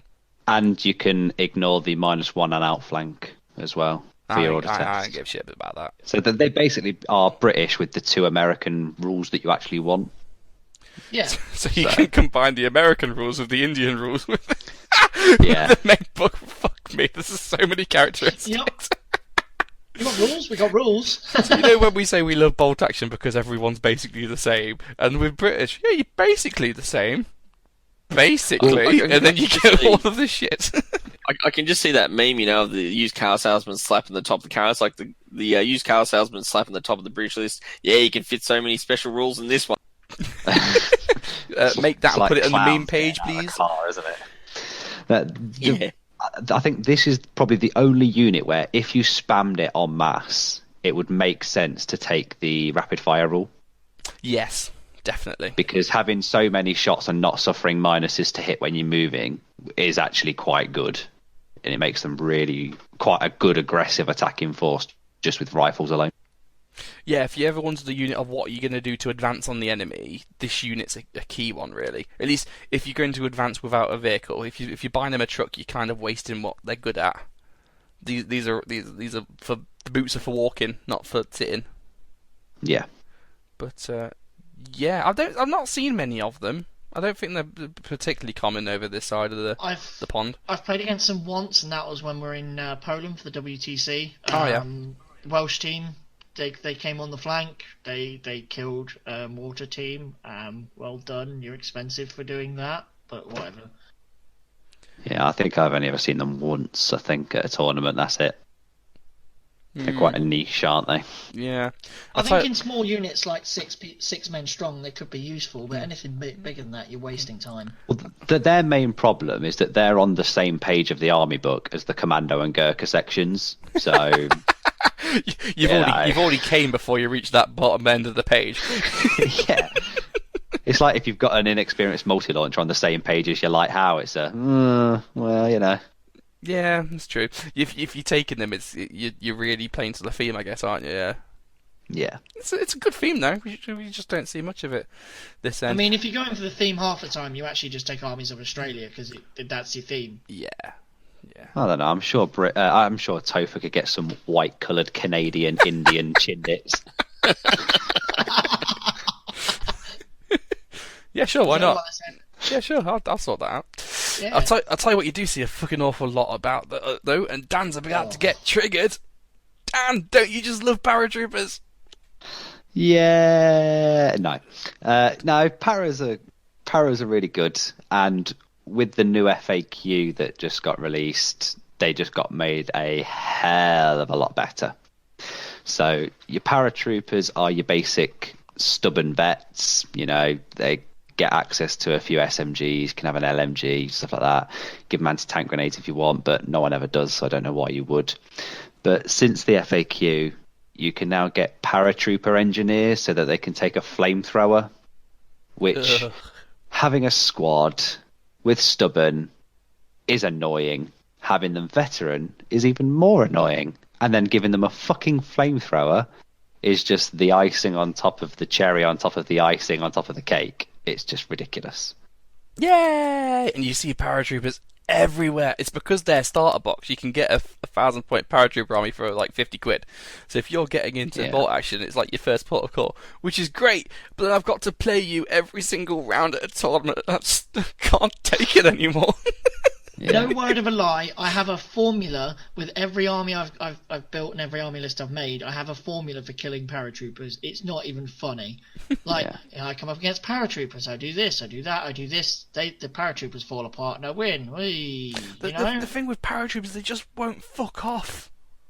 Like, oh, you put 3 pins on them. Hello, I'm stubborn. Oh, you fire a flamethrower at them. They've got 3 more pins. Hello, I'm stubborn. You've killed 8 of their dudes. Yeah, there's 2 guys left though. Hello. They just won't fucking go away.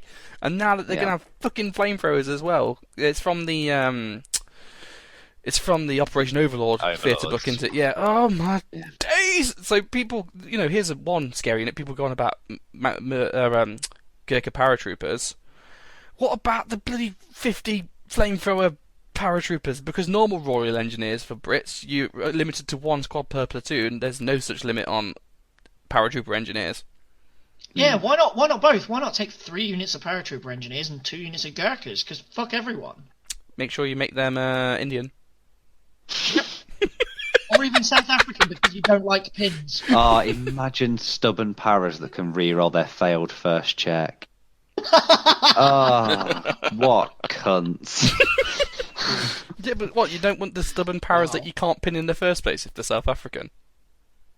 I'd take the ones you can't pin. This is the thing with Brits is you build your army and then just go, what national characteristics do I need? And you just go shopping, and then there's deals and buy one get one free and everything, and it's absolutely insane the amount of upgrades you can stack.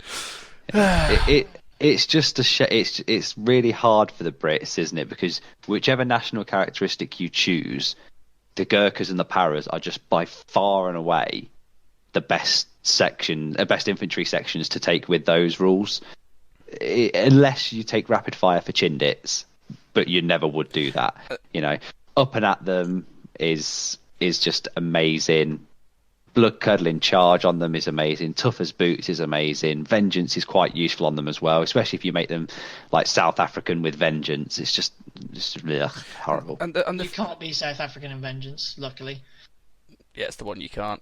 But the thing with the Brits is, like, if you just take units out of the normal book, just things like standard Gurkhas and standard paratroopers and standard commandos, which we'll get to, they're just fine. And the national characteristics, up and at them, it's all right, it's fine. It's not Soviet levels are broken. It's just fine. It's all right. It's nothing to go home about. But then once you open up the theatre selectors, the theatre books, and all the additional shit, moly.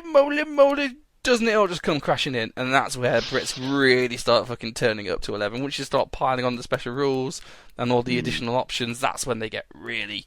the actual army book is okay. It's fairly balanced for, most areas anyway. It's pretty tame, to be fair. Yeah, you add the campaign books and Jesus Christ. Yeah. Is it Sea Line that they start getting all of their toys and their artillery pieces that are really cool, and then the D-Day Overlords is when they get all the paratrooper shenanigans, and they get loads of cool theatre selectors in Market Garden that allows them to take airborne with 2 tanks and stuff like that. It's just horrible. Yeah. But we'll get to that sort of side when we sum stuff up. More infantry stuff though. Commandos. They're all right. They're a poor man's Gurkha, aren't they? They're a Gurkha without the scary blighter rule. They come with a smaller knife, really. Yeah, they get the rule for the no minuses for outflanking. Pretty cool. Yeah, the behind enemy lines is quite nice. They also can, if you take an LMG on them, you can make it a Vickers K for 5 extra points and have an extra shot. Why would you want that? No. Well, yeah, why would you do that? Unless it's Jugger Selector and you take a 10-man squad to get it for free. But then you have to take a 10-man squad. The commandos are a combat unit. They're base infantry that all come with to fighters, and you can spam them with SMGs. Why are you sitting there with an LMG? No, you need to go and punch stuff with commandos. Yeah. I love commandos. They're a really cool unit. The models are great. They've got all the cool hats and stuff, and they've got some really cool backgrounds you can use. And all. I love commandos. We should see more of them. Commandos are great. They are good, yeah. Yeah, anything else to say before we move on? No, they've got, usual Inex infantry, regular infantry, veteran infantry, home guard, the green infantry, and they can get shotguns, but that's about it. Home guard are cool because you can buy the first 5 inexperienced guys because with rifles. The second 5 you can buy without rifles, so you can do a tamed version of the Strafbat. So I think for it's like Strafbat light, isn't it? Yeah, for 50 points you can get a 10-man Inex squad with 5 rifles. That's pretty cool for objective holding. I mean, it's pretty cool for the 5 guys with rifles, but 5 guys without, they're going, what? Rubes, cover your ears. This will hurt your Australian sensitivities. There isn't a rule for Home Guard where they take it where when Strathbat lose their rifle, it says they can't fight in combat. Home Guard don't have that rule. So even if you take a Home Guard guy as a rifle, he's still going to punch you in the face. Yeah, well, that's fine. I mean, the Australian Home Guard would pretty much just be throwing tinnies and empty bottles and stubbies at instead. So I can see if you make a generic Australian Home Guard list out of the British book, then yeah, that makes sense. Hey, fuck you. Fuck you, mate. Fuck off. So yeah, anything? Or you think you can come over here and take us? Oi, mate, you got another thing coming to you. Here, have a stubby. I have no idea what stubby. you just said. See, Okay. Isn't the stubby a cock? no, it's a beer, isn't it? Yeah, it's a bottle. It's a shortened bottle of beer. Okay. Whereas a long neck's the large bottle of beer, and a tinny is a tin can or a like just a can of beer. Yeah, we know Tinny. The We Scots. know what a tinny is. See, over here, tinnies are also small tin boats that you take out fishing as well. So, you know. You can have a tinny in the tinny. Yep. I just keep thinking you're saying titties, mate, which is a totally different conversation. Oh. So- Right, so that's the squads all covered off. What about the teams? Teams. Should we go with come on. Toph's favourite one first? Yeah. No, it's my yeah. favourite one. No, it's not. It's Toph's favourite one. All right. So, Toph's favourite, the pier. I fucking hate the pier. What, 'cause it's actually useful. No. So right, there we go. So a pier. Really good with Tiger Fear now. Here we go. So, the pier is a 12-inch bazooka. That is it. And it's 40 points. So, it's quite cheap for what it does. It's just the fact that it's a 12-inch shot. It's the fact that if you're over 6 inches away, you're at long range, and because you're only 12-inch range, you're always moving. So if you're over 6 inches, you've normally got a -2, which means you're only ever hitting on 5s. So to actually hit with it, you need to get within 6 inches of something, which is very dangerous if you then fuck up. And if you're that close, you might as well use a flamethrower. And the main problem I have with it is there's no other option in the AT team, so you need to fucking take a pier. So no matter how much you fucking hate it, it's still in your fucking list, and it won't fuck off. You can But there is take an an option. anti-tank rifle. Oh, fuck No, off, you I can ain't take the taking that. bigger, blacker bombard. You couldn't take a bigger blacker bombard. Why are you bringing him back into this? It's in the book. Yeah, but the thing is, He was laid to rest last episode. if you want an The AT, biggest, blackest bombard. as much as I love a bigger blacker bombard, it's not an AT weapon though. It won't help you kill tanks, which is what the slot you're trying to fill. So, like, if you want to take an errant AT gun, you have to take the Pier. I hate taking it, but I still do because it's 40 points. It's all you've got. But every time it does something, you're like, crikey, did it actually fucking do it? Like, the disbelief from it actually killing something is just great. I fucking hate Piers. I still can't believe they made an AT weapon that was stabilised on a single supporting arm. Really, I mean, serious. And the fact that its launching method was a spring. Another, Boing. what's the Homer Simpson song from The Simpsons? Another spring flushing. 199 springs to flush down. 199 springs. Flush one day, 1,000 round. Flush down. That's the only redeeming feature of the Pier. When you fire it, it goes boing, boing, boing, boing. I can just imagine like a spring with like the big boxing glove that just comes out and like punches the side of the tank. You know, they would be all right if you could take multiple per slot, like the Soviets can with their AT rifles and stuff. Because then when you have one and it fucks up, you're like, it's alright, I got this mate over here. It's the fact that you're only allowed one per platoon and you have to rely on it. It's like, for fuck's sake. Yeah. It's just, yeah. I mean, as I say, the Brits get flamethrowers like everyone else does. Just use a flamethrower, really. It'll do the same thing, if not better. But, you know, you've only got so many slots, so there you go. Yeah, and then you've got the usual choices, the MMG team that nobody takes is crap, the 3 mortar teams, a sniper team that's great and you should all have one. It's really just the same. Can I just say, I'm really upset that there's no rules for ghillie suit snipers. A lot I know of, it Yeah. might be in a book hidden somewhere, but I don't know of any rules. Yeah. Especially because they got models for them as I well. know, they look so cool! And they were so iconic. Yeah.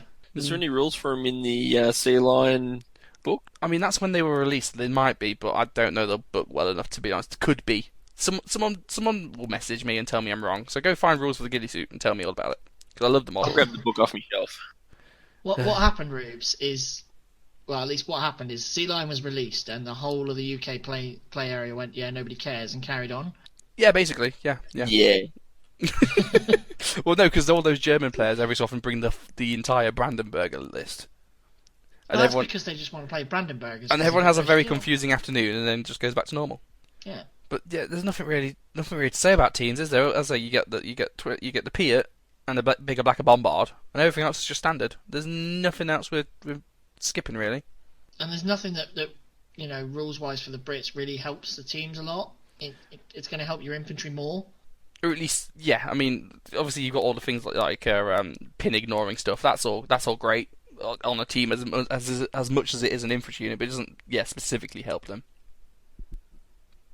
All right, I've just dug out the Sea Lion book. There is an entry for auxiliary unit sniper team. Ooh. 2 men, 70 points, veterans. Sniper has a rifle and pistol. Spotter has a pistol. Special rules, team weapons, sniper, and covert operators. Ooh. I'm now looking to see what covert operators is. What? It's not there. Covert operators isn't there in the actual main book, the main section of the unit description. No, it just literally says covert operators. So now I need to find out where that is. We need some elevator music. Dun, dun, dun, dun, dun, dun, Covert operators is they may be set up anywhere in the attacker's half of the table as well as the defenders, provided they are 8 inches away from an enemy unit. So they're snipers, and they may be set up hidden. and that's 70 points for a veteran unit. Yep, there's your ghillie Just suit 8 right inches there. away. So Just 8 inches away. So for 5 points, you can set them up in the enemy's deployment zone. Yeah. That is fucking amazing. Hang on. Imagine the 5 Just 8 points well inches. spent for double envelopment. Yeah, Walk off an inch. But I'm thinking deeper here. Just 8 inches away from an enemy, yeah? Yeah. That's a turn 1 charge on somebody's land mattress or Nebelwerfer. With pistols. Yeah. You're going to win that fight. They ain't going to have a Nebelwerfer, If and someone's then you can fuck off. if someone's a moron, you could win turn 1 on demolition with that. Yeah, you could. Mine will be the funnier one. I'll be 8 inches away. Charge you dead. I win. I know we're in the middle of recording, but can we pause this while I go and order some more, please? Because I've only got 1 team at the minute, and I feel like I need at least 15. That is brilliant! Oh, I've learned something new today. Filth. Yeah, this is brilliant. Why is no one using that? There's Alright, got to be a reason. there we go. Piats, bigger, blacker bombards, and sneaky snipers. All Sneaky gilded up. snipers. Yeah. You have to put on Captain Price's voice from Call of Duty, though, when you're in the ghillie suit. And my English isn't good enough to do the tally-ho, chaps. Queen's English. I know, Tally-ho, but chaps, I oh, just yeah. cannot talk like that on like a prolonged period.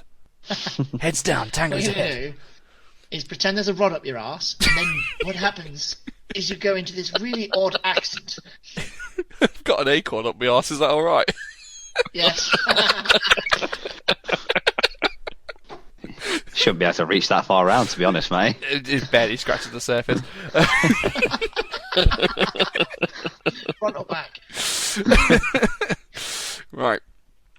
Artillery, once again, they get the stuff everyone else gets. They get medium guns, they get big guns, they get howitzers, they get AA guns, Juggernaut Aaron, or AA Run as we call him, because he likes his anti-aircraft guns. He's very happy because he has lots of choice. That's good. The special ones I've picked out, which I think are cool. Feel free to tell me I'm wrong. 25-pounder. That's cool. Best gun ever. For 5 points more than a light howitzer, you can have a light AT round on you as well. Brilliant. My first ever tournament I ever played at Bolt Action, I got fucked up the arse because I forgot that the 25-pounder has the +4 shot, and it nailed my Stu 42, and I still remember that fucking 25-pounder. That's really good. They are Not to fantastic. mention, and they're very iconic British gun as well. Yeah, on the little round turntable thing. Does it actually have the turntable rule? No. That's a Doesn't shame. state That's fixed. Nah, that's a shame. But no, I like the flexibility. for 50 points off. I can kill infantry, I can kill tanks. I'm just a good unit. Stick it at the back on an objective, point it at your opponent's favourite stuff, and just start firing. Well, let's be honest. If we're going by iconic, there's a 17-pounder. Shout out to the 17-pounder Brotherhood. You guys know who you are. Hello. Which, I'll be honest, although it's iconic, it's nothing special. It's just a super heavy anti-tank gun. Yeah, but it looks cool as shit. It does look cool as shit. And what's cooler than the gun that blinds the crew every time it fires? A gun that doesn't blind the crew every time it fires? That's not cool, Pete.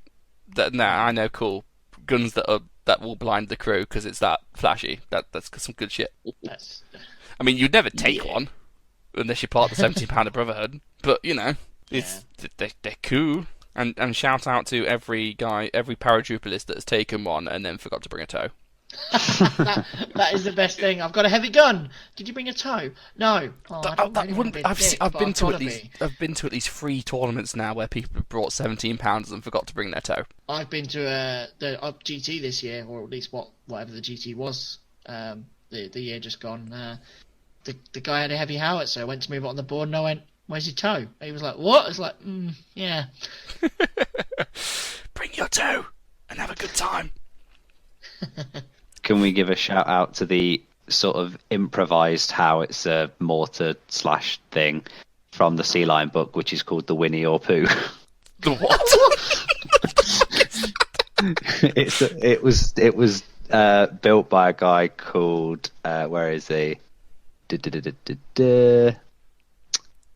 Oh fuck it hell! Where is it? He's lost it. It's an improvised artillery deployed at St Margaret's Cliff. Manufactured from spares from the King George battleship, and it was christened Winnie and Pooh after the teddy bear book, and it's basically a indirect fire weapon that can't move, can only shoot every other turn, but it has an infinite range, and it's 55 points per regular. And it's just called the Winnie or Pooh. Infinite range. It's basically a coastal slow battle. reload. Can you fire it at the TO? Yeah, of course you can. He's 564 inches away, but it's infinite range. Ding! Yeah. You can buy him a spotter as well. Oh, great. Well, you need the spotter because the fucking thing's so far back. Yeah, you can't see your target due to the curvature of the Earth. Therefore, let's bring a spotter. Where are you shooting? Into the horizon.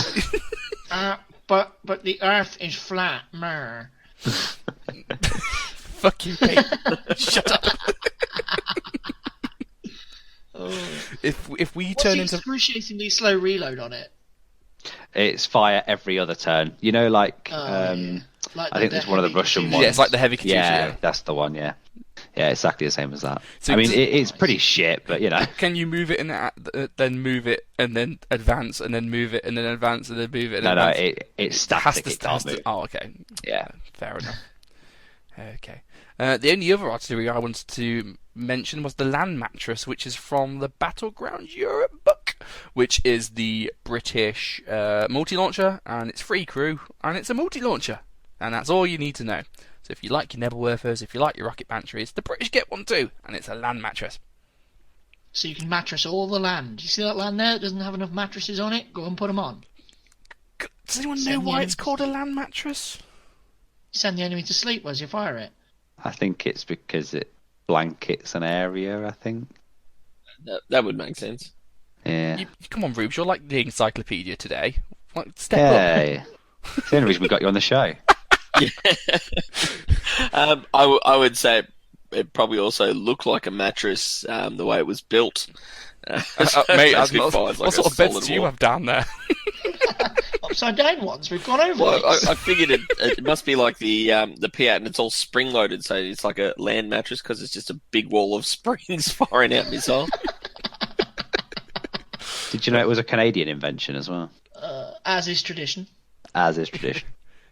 You're not my buddy, guy. Fires bottles of maple syrup.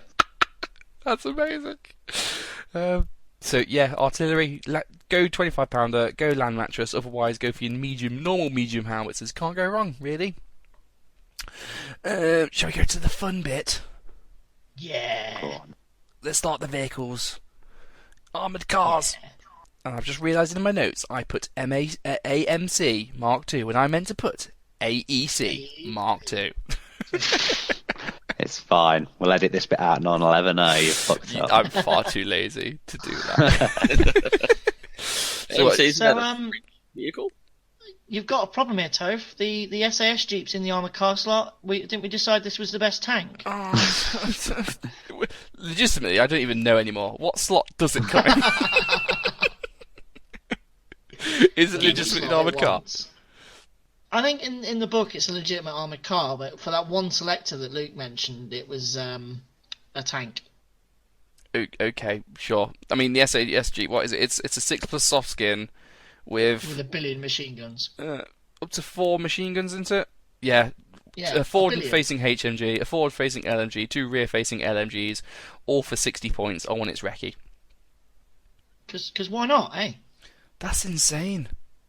He's fucking nuts. Like, everyone goes on about the Tokarev for the Russians, but the SAS Jeep's better just because you can pin 4 units at once. Oh, there's a tank I've just seen in the Sea Lion book that does it better. Don't keep finding them. We'll be here forever. Yeah, I mean, if you just want a little vehicle that'll run around giving pins to shit, that's really cool. You can do the LRGG truck as well. That does basically the same thing, but you can also put AT guns on it if you want. You know, sure. That's fine.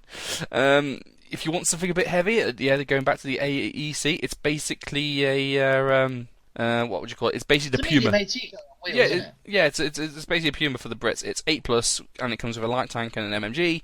If you want, you can upgrade the light gun to a medium, or wait a minute, what's the difference between that? You can replace the light AT gun with a 6-pounder for 20 points, or a 75mm medium for 30. The 75mm's got the expanded explosion. Yeah. So it's the Sherman gun then, basically. Yeah, it's got the Sherman rule. No, that's pretty cool.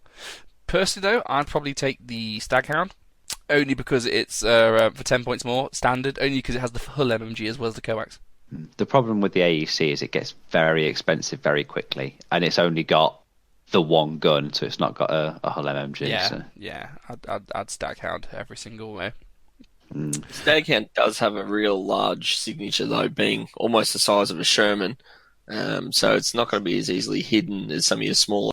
But just think of all the roads you can block when you die. That's true. It's true. As a player that watches his vehicles die often, if they die in the right spot, your opponent gets screwed. Yeah, you can. It looks cool. Looks cool. There's also loads of other stuff no one cares about. Like, does anyone care about a Morris? It's a 7+. It's got an AT rifle and a Coax LMG. You're in armoured cars. Isn't this where your beloved mortar carrier is? No, that's in tank detection. Oh, Jesus. Though, universal carriers, the recce ones in the armoured car slot. So, sideboard to the universal carrier, because they're kind of everywhere. You find them in the armoured car slot, the vehicle slot, and the transport slot, depending what they've got. The armoured car one is 7+, recce open topped with an LMG, and you can buy a second LMG, and you can replace one of the LMGs with a boy's AT rifle. I think that's pretty cool. Nice and cheap. Yeah. Is it 60 points tooled up? 70 something, I think. And that's a tracked vehicle. And if you why is that called a recce carrier? Because it doesn't carry anything. It's because it's a universal carrier. It's not got a transport capacity. Yeah, but they're all called universal carriers. That's the name of the vehicle. Oh, okay. It's a recce universal carrier. They were also referenced as Bren carriers, and most of the LMGs on them were Bren LMGs. Yeah. There you go. You can also bring Indian pattern ones, which are basically the same, but with wheeled rather than tracks. I'd probably go tracks, though, to be fair. You don't want to get fucked over by a mild hedge. Yeah. We've all That's been there. happened to me far too many times. It's when the TO gets a little bit over happy about putting terrain out, and then you bring your trucks and just go, fuck.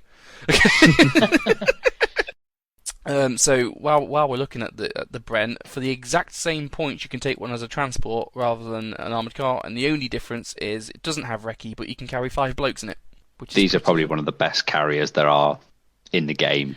60 points regular, 70 points for 2 LMGs. So 2 LMGs, you can put 5 dudes in it. I think that's about pretty cost effective. It puts out a lot of shots.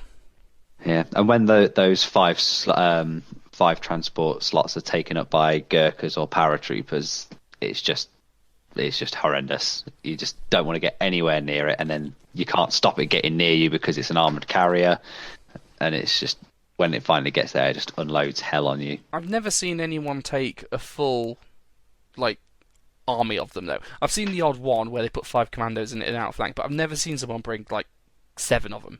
You know what I mean? Because generally you tend to see these teamed up with the 3 Stuart lists, so it's normally 3 Stuarts, and then all of your infantry are in these Bren carriers with double LMGs just for the machine gun shots. They do look really cool, though. Yeah. We've also got the Wasp, yay! Yeah, so that's a recce carrier with a flamethrower, which is 100 points regular. Yeah, it's not too bad. It's a bit expensive, but I've got one. I've never used it.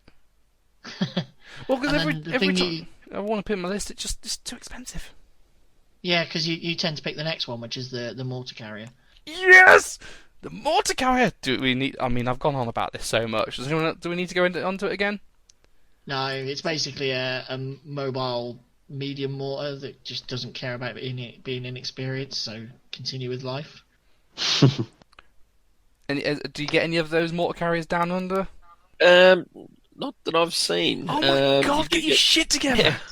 I know. You do see the occasional one, but you see more of the just regular transports than you do the actual fun ones. Yeah, yep. Oh, it's so boring. I'm not coming down there now. That's right, because I already told immigration not to let you off the plane when you arrive anyway. Mate, I won't even get on the plane. Biohazard. I can't afford a plane.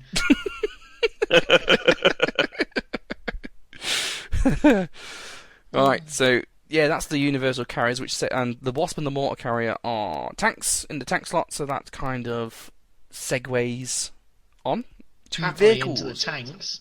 So I'm going to start with this ridiculous thing I've just found that I didn't even know was a thing. So it's 60 points, 7+ armoured car.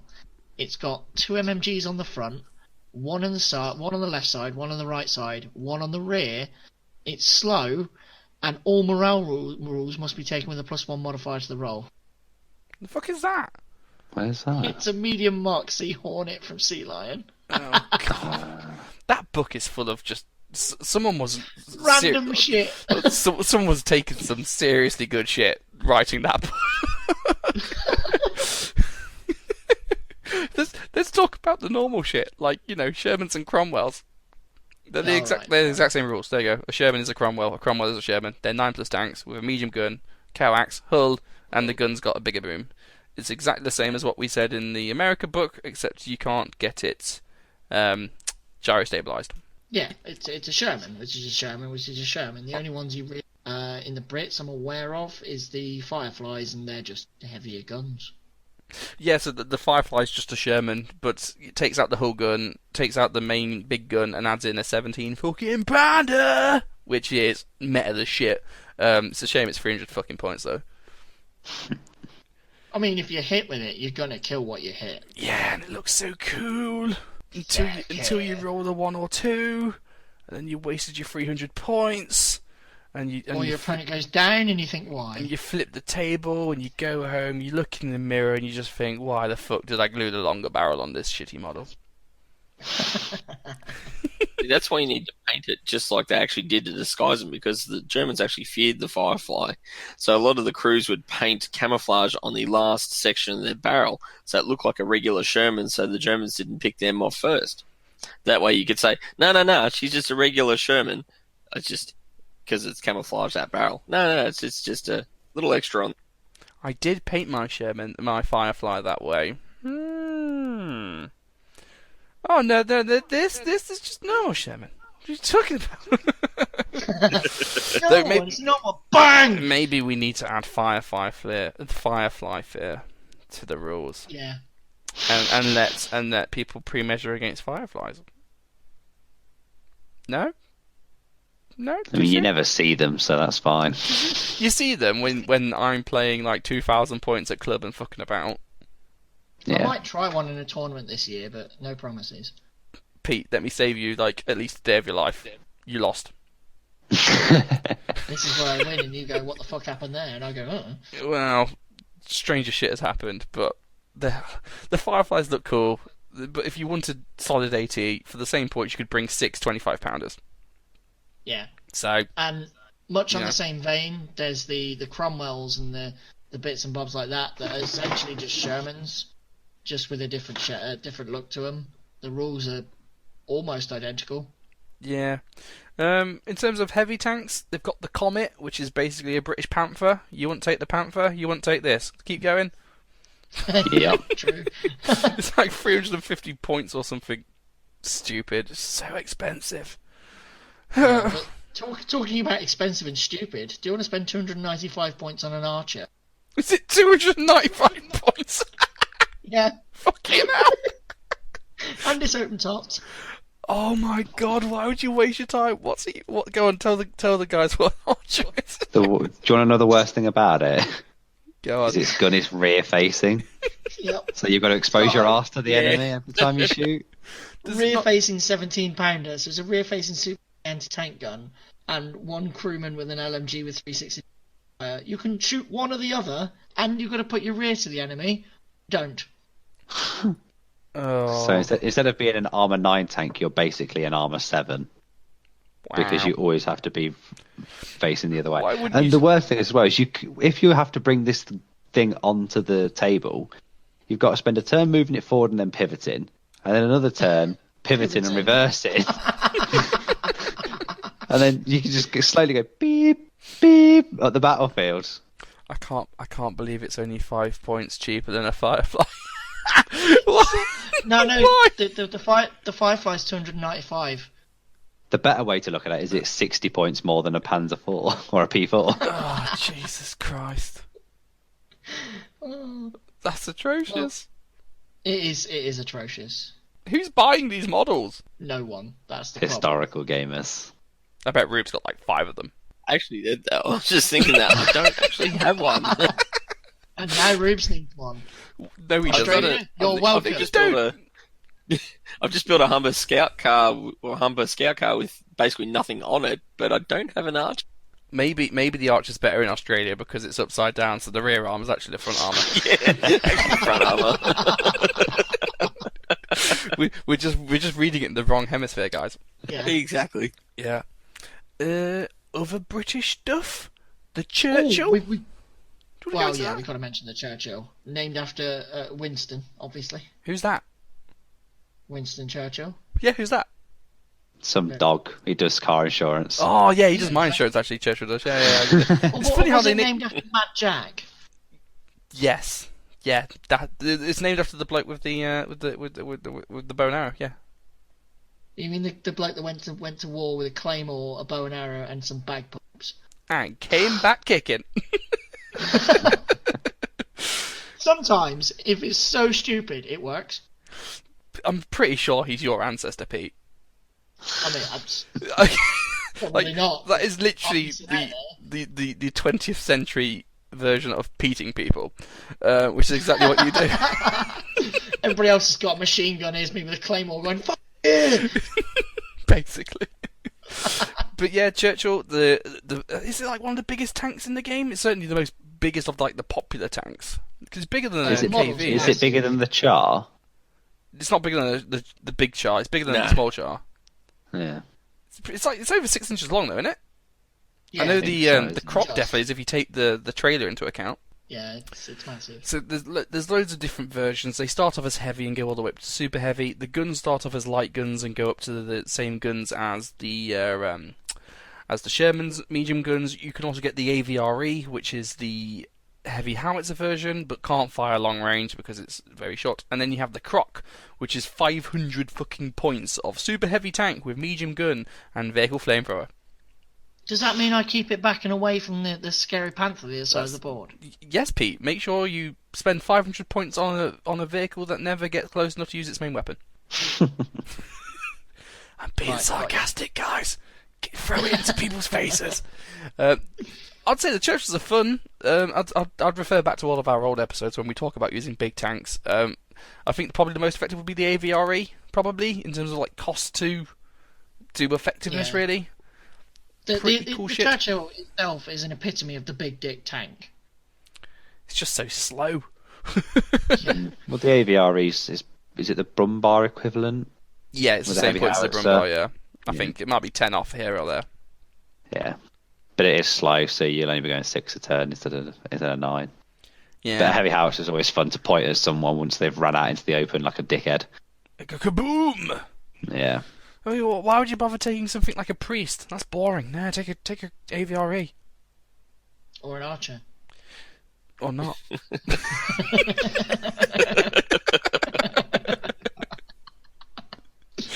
Talking about tanks that are pretty good but are a little lacking, we've got the Matildas. The only thing they need is a hull machine gun. Yeah, give them the whole machine gun. We're in, let's go. What is it? Medium tank, light AT gun, and a coax and slow for 150 points, isn't it around? 155, yeah. And they can swap the anti-tank gun for a light howitzer, but... I mean, they're pretty hard to kill. 9+ armor's no joke. No. I know... They did quite well in the Pacific with the frog version and the hedgehog. So the frog's the one with the flamethrower. Which one's the hedgehog? The hedgehog's an Australian design that basically puts a multi-launcher on the rear of it and shoots over the I top. want 3! Oh my god, where is that in the rules? I want 3! I'd have to double check to see if it's probably in the Australian list. Hang on, I'll grab the... Oh, that is nuts. I haven't seen that in the Australian list. That is nuts. When I add my extra snipers to the basket, I'm also going to add the Australian army with a Matilda platoon of 3 of them, 3 hedgehogs, and then 30 if it's Gurkhas. actually a thing, there's a tank platoon for the Australians that is really filth as well. Oh, the one where you don't need transports because they're so slow that the infantry can keep up anyway. Yeah. Love it. Oh. Amazing. Good news that somebody does a model for it. Amazing. I like the Matilda frog, but the problem is because it's slow, it means your vehicle flamethrower is never going to get in range. Yeah. Because And most of the too time when slow. you get hit, it's going to be like you're a flame vehicle, bang, you're dead quicker. Yeah, so I like the look of it. It looks cool, but there's better stuff out there for what you wanted to do. It leaves a little to be desired. You take it because you love it, not because it's particularly great. Yeah. You found anything yet before we move on? I found, well, I'm just looking at the Australian list. You've got the Matilda 2, the CS version, and the Frog. Unfortunately, I'm not finding anything of the Hedgehog I don't yet. I don't Dear think Warlord, when you do the Pacific Theatre books next, can we please have a Matilda Hedgehog? Why'd you get our hopes up like that, that. Rude? Hey, the Piat carrier Because I've is seen still one on the in list. person. What's it like in person? Is it just like basically It's a like big a rocket back Matilda. on the back? Pretty much, yeah. It's pretty much a Matilda with a rack with 4 large, looks like oversized mortar rounds on the back. Can it still use the turret? Or does that? Yeah. The turret's still. So it's fully not equipped. shit like a Calliope. No, it's No, because it's actually mounted on the rear of. It's forward facing, but mounted on the rear of the vehicle. This hypothetical unit, which we're not sure exists, is going to be amazing and OP as fuck. the tank definitely exists. Yeah, but the rules might not. Yeah, but the tank looks amazing. It needs rules. Guys, let's send an email to Warlord and ask them for hedgehog rules. Thank you. Not for literal hedgehogs though. That would suck. I don't know. Can you use hedgehog mines instead of dog mines? Yeah, That would be yeah, that could epically nice. slow. They auto miss when it's winter. No, they're just only 6-inch range. Fair enough. Yeah. Any other tanks? Well, we brought in Aaron into the AA discussions. We may as well get the AA tanks going, like the Crusader AA, which is actually really good. Is that 8+? 8+ tank, 110 regular. Comes with 1 heavy autocannon and an open turret. However, you can swap both the open tops and the heavy autocannon for 2 paired light autocannons for 25 points, which you'd always do. So 135 points for 2 light autocannons on an 8+ tank. Yep. That's bloody pretty brilliant. That's really good. Really good. Yeah. Especially because most AA vehicles are open topped, and that gets rid of the open top rules. You can't just be pinned by rifles. Yeah, that's really good. The only problem with that is, obviously, that you're kind of sacrificing your anti-tank ability there, and Brit's anti-tank is overall pretty shit. I've actually come up against one of these things, and it you know, for a lot of the time, people take tanks to try and think, oh, well, look, I have a tank. I was playing up against this thing going, it's just going to kill my infantry. What do I do? Yeah, it's going to shred infantry, isn't it? It's arguably more reliable than the Wirbelwind, because it's got half the shots, but you can't pin it, and you got 85 points left over to do what you want with. So it's probably the better vehicle, really. Yeah. Do Warlord make one? Yes. Gonna add that to the basket. This is a very expensive episode, guys. Best make sure the wife's not listening to this episode. Hang on, what's that? Toph, your wife wants you in the other room for a discussion about that receipt she's just found? Pete, we both know Kat definitely doesn't want me. Fine. Just show your acorn. She'll be as happy as Larry. Who the fuck's Larry? Larry's our The top guy. listener, Pete. The guy who's upstairs with her whilst he's recording this pod. Hey. It's not like Leisure Suit Larry, is it? Because that guy's a perv. Leisure Suit Larry. Yeah, Dan's gone quiet because it's too close to home for him. I just don't get the reference, mate. I think Google it. Hold on, I'm googling right now. Leisure I Suit think while Larry. he's googling that, honourable mention to the Poleston AA truck, because you can get 4 light autocannons on it for around 135. That's a lot of points to lose to a single rifle, though. Yeah, it's similar Or a 2 little to ghillie the suit. German way of doing it. Or 2 ghillie suit snipers charging you on the first turn. Super sneaky snipers. Sneaky. You know, you've ruined us with that, Ribs. You know, we're going to be seeing those snipers everywhere now. Because I'll be bringing them. First thing on our list now. Yeah, every damn time. Say it's in the Sea Lion book. Yep. I can give you the page reference too if you like. Just one moment. Nice. Taking notes. Dan, have you seen Leisure Suit Larry yet? Page 42. Page 42 of the Sea Lion book. You need to Auxiliary go. unit. You need to go and play the game, Dan, because it's based on your life. He looks like John Travolta from Saturday Night Fever. But the sleazy version. Oh no, we can't use them, Toph. Why? Because what was missed out is auxiliary units are not an army list in themselves, which is the British list, provided both players agree. Yeah, but Juggernaut format, man. And no British Army special rule applies to the auxiliary unit. So, that's fine. I'll still take They them. can't up and at 'em. So, don't ruin this fun. Juggernaut format will let him in. Cool. Right, we're nearly there, guys. We've only got transport vehicles left. I could talk about trucks, but they're boring as shit. I could talk about Everybody Jeeps. has trucks. Yeah, I could talk about Jeeps. They're boring as shit. Everybody has Jeeps. Yeah. I tell you what, everyone doesn't fucking have. Fucking Ram Kangaroo. I knew you'd want to do that. Fucking I boss knew it. mode. Kangaroos, man, they're so cool. It's a tank in your transport slot. That's what we ride I this swear all to- over here. I swear to God, this wasn't planned. We've got the Aussie on when we're talking about kangaroos. Have you seen a kangaroo up close? As in the metal Yes, one, not the bouncy one. I know we have, Pete. Yes, both. We saw We've it. seen both. There's the Puckapunyal Tank Museum, which is actually one of the military bases here in Victoria, has one. Yeah, they're really That cool. means you've actually seen the Matilda Hedgehog. I'm so jealous. Yeah, there may or may not have been a picture put up in the chat before, and that's the exact one that I have seen. Yeah, That so looks. I knew I've just seen that now. That looks amazing.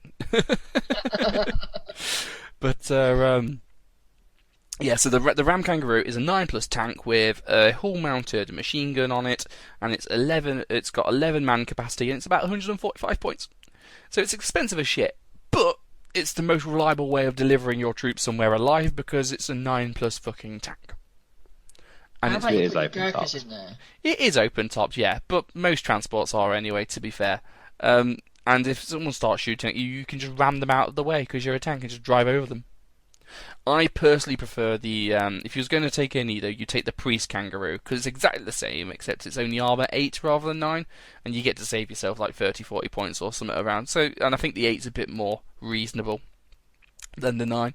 But when you absolutely positively got to deliver your troops on time, Ram Kangaroo. And once you finish delivering your troops, or you get them out first, you can literally ram into another vehicle. Yeah, man.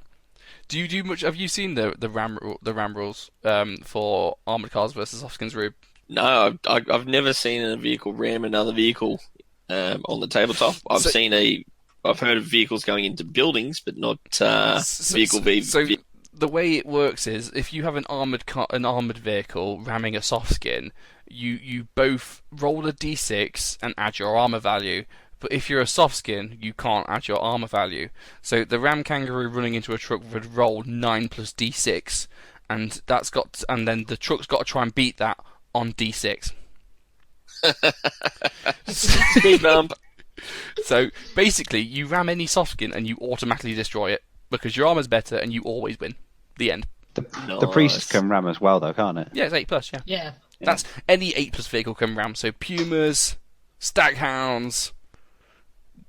You know that Crusaders. pesky Jeep that your rifle just can't get rid of? Just smash into it with your 8+. That'll kill them. So if your opponent's bringing SAS Jeeps and being a little bitch, just run over the fucking thing. Here in Australia, tanks ruin Tristan's army. Yeah, fucking Ram Kangaroos will have that. And you wouldn't even have to cheat to take them. Shots fired.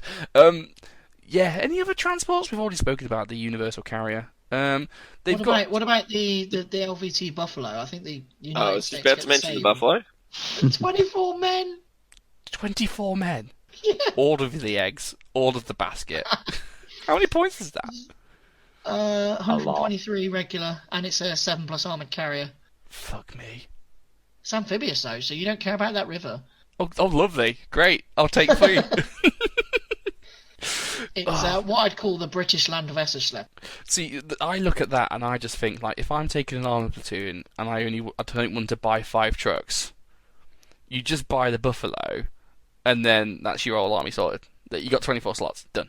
Yeah, I mean, it's 123 points, but if that's only what 25 points, 25 or no, it's 34 points more than the what's it called, the Hanomag. And for that, you're getting a whole lot extra capacity and a second MMG. And you get 2 Pintle MMGs with a 360 degree of fire, so you can shoot wherever you want. I mean, you can add a light autocannon to it as well. For 35 fucking points. Yeah. Yeah, but at that point, it's a. But once all your eggs transport are in one slot. basket. Just make You sure can leave your medic in this. I was going to and say people rank forever. that's exactly what I was going to say. That's what your medic's for. Die, motherfuckers! Boo, boo, boo, boo. So, medics, anti-tank rifles, and MMG teams have a purpose. They sit in these things and do nothing. Mate, I would probably put the Buffalo in the same category as all those other units, which is, yeah, they're fun, but you probably shouldn't. It's true.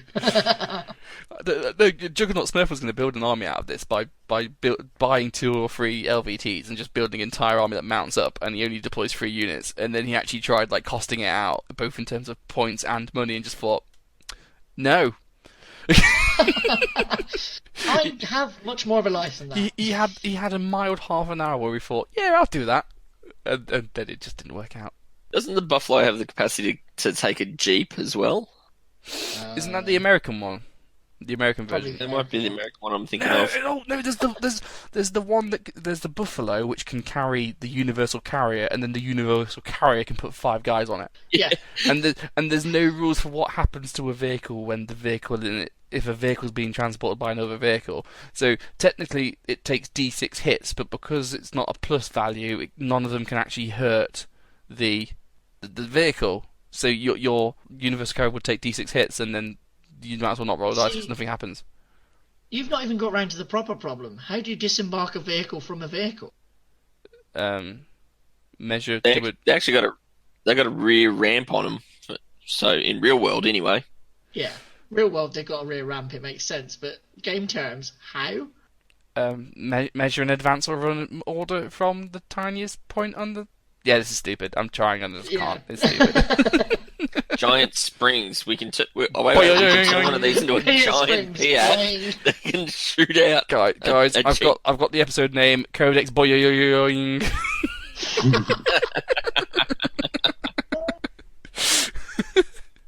So yeah, lots of fun, lots of choices, and so they've got most options everyone wants. They've got the half track, they've got the truck, they've got jeeps, they've got lots of different sizes of trucks. So you can take 8-man trucks, you can take 12-man trucks, so you can take the truck the size you need, which is always fun. I hate how the Germans only have the Horch car, and then the 12-man truck, and there's nothing in between when you really want to min-max your points.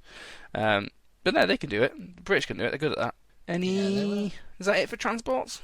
Yeah, I mean, they're transports, aren't they? Let's be honest, 99.9% of the time you take a jeep for your flamethrower and you take some trucks for your infantry, and that's it, you're done. Yeah, pretty much. So, Armies of Great Britain. What's the closing thoughts? What do we think? Worth taking as an army? If you've just got the army book to use, fairly standard. If you're using all the campaign books, holy shit. Yeah, they're a bit all over the place, aren't they? Even during this episode, we've been finding new units and stuff you can use as we're recording. And I'd say we know the game quite well, and we're still being surprised by the amount of shit the British can pull. See, what I'm finding is that you can tell this game was designed by a British team. Blatant favouritism. Blatant. All of the special rules whenever they want them. They're like the Eldar of bolt action. Yeah, they are a bit crazy, aren't they? It's one of the ones where it's a bit pay to win, because you've got to pay for all the extra books to find all the extra toys that make them go from, oh yeah, that's not bad, to holy shit, they can do what? So it's quite good to have those options in there. If there was another book out there for the Americans that gave me this sort of level of toys, I would take it in a second. I'd also think they're pretty much one of the most popular armies over here. I mean, it's probably because obviously we're British. So probably because we are in England, yeah. Yeah, but like every fucking toy, British, paratrooper, British. Like, I've started receiving list submissions for Our Finest Hour, and out of 8 or so received so far, 6 of them are British lists, and half of them are paratroopers, and the other half are British Indians. And it's just like, oh my days. But then they're really good, and you can't judge people for using them. You know, they're just a solid army. It's just an army that rewards you to do your research. It's not like the Soviet book, where the Soviet book goes, there you go, there's your army book, go and win some tournaments. The British book goes, right, here's your starter. There's your main course, but here's some bits on the side you can have. Go and have a look at the buffet section and work it out. It's a bit more. It's a bit more weird. The British book itself that is mainland Britain, and all the other books are the colonies where you find all the fun stuff. Yeah, I think from like a games design perspective and like an army management perspective, I like what they did with the like national characteristics, so you can tailor it to which part of the Commonwealth you want to build your army. But fuck's sake, man, I think most countries just need their own book. Like Australia did very well to have their own rule set. Yeah. I think India could do with its own, as could Canada. I think it would just help separate out some of this bullshit. I think that's because the British book, being one of the first ones released, it tried to do too many things at once and fit too many Commonwealth nations into the one book. That's why it's kind of all over the shop. It seems like they kind of got over this with when they turned around to like armies of Italy and the Axis, armies of France and the Allies, where they went, you know what, this is going to be a lot of nations in here. Here's the main title one. Here's the others. Do your worst.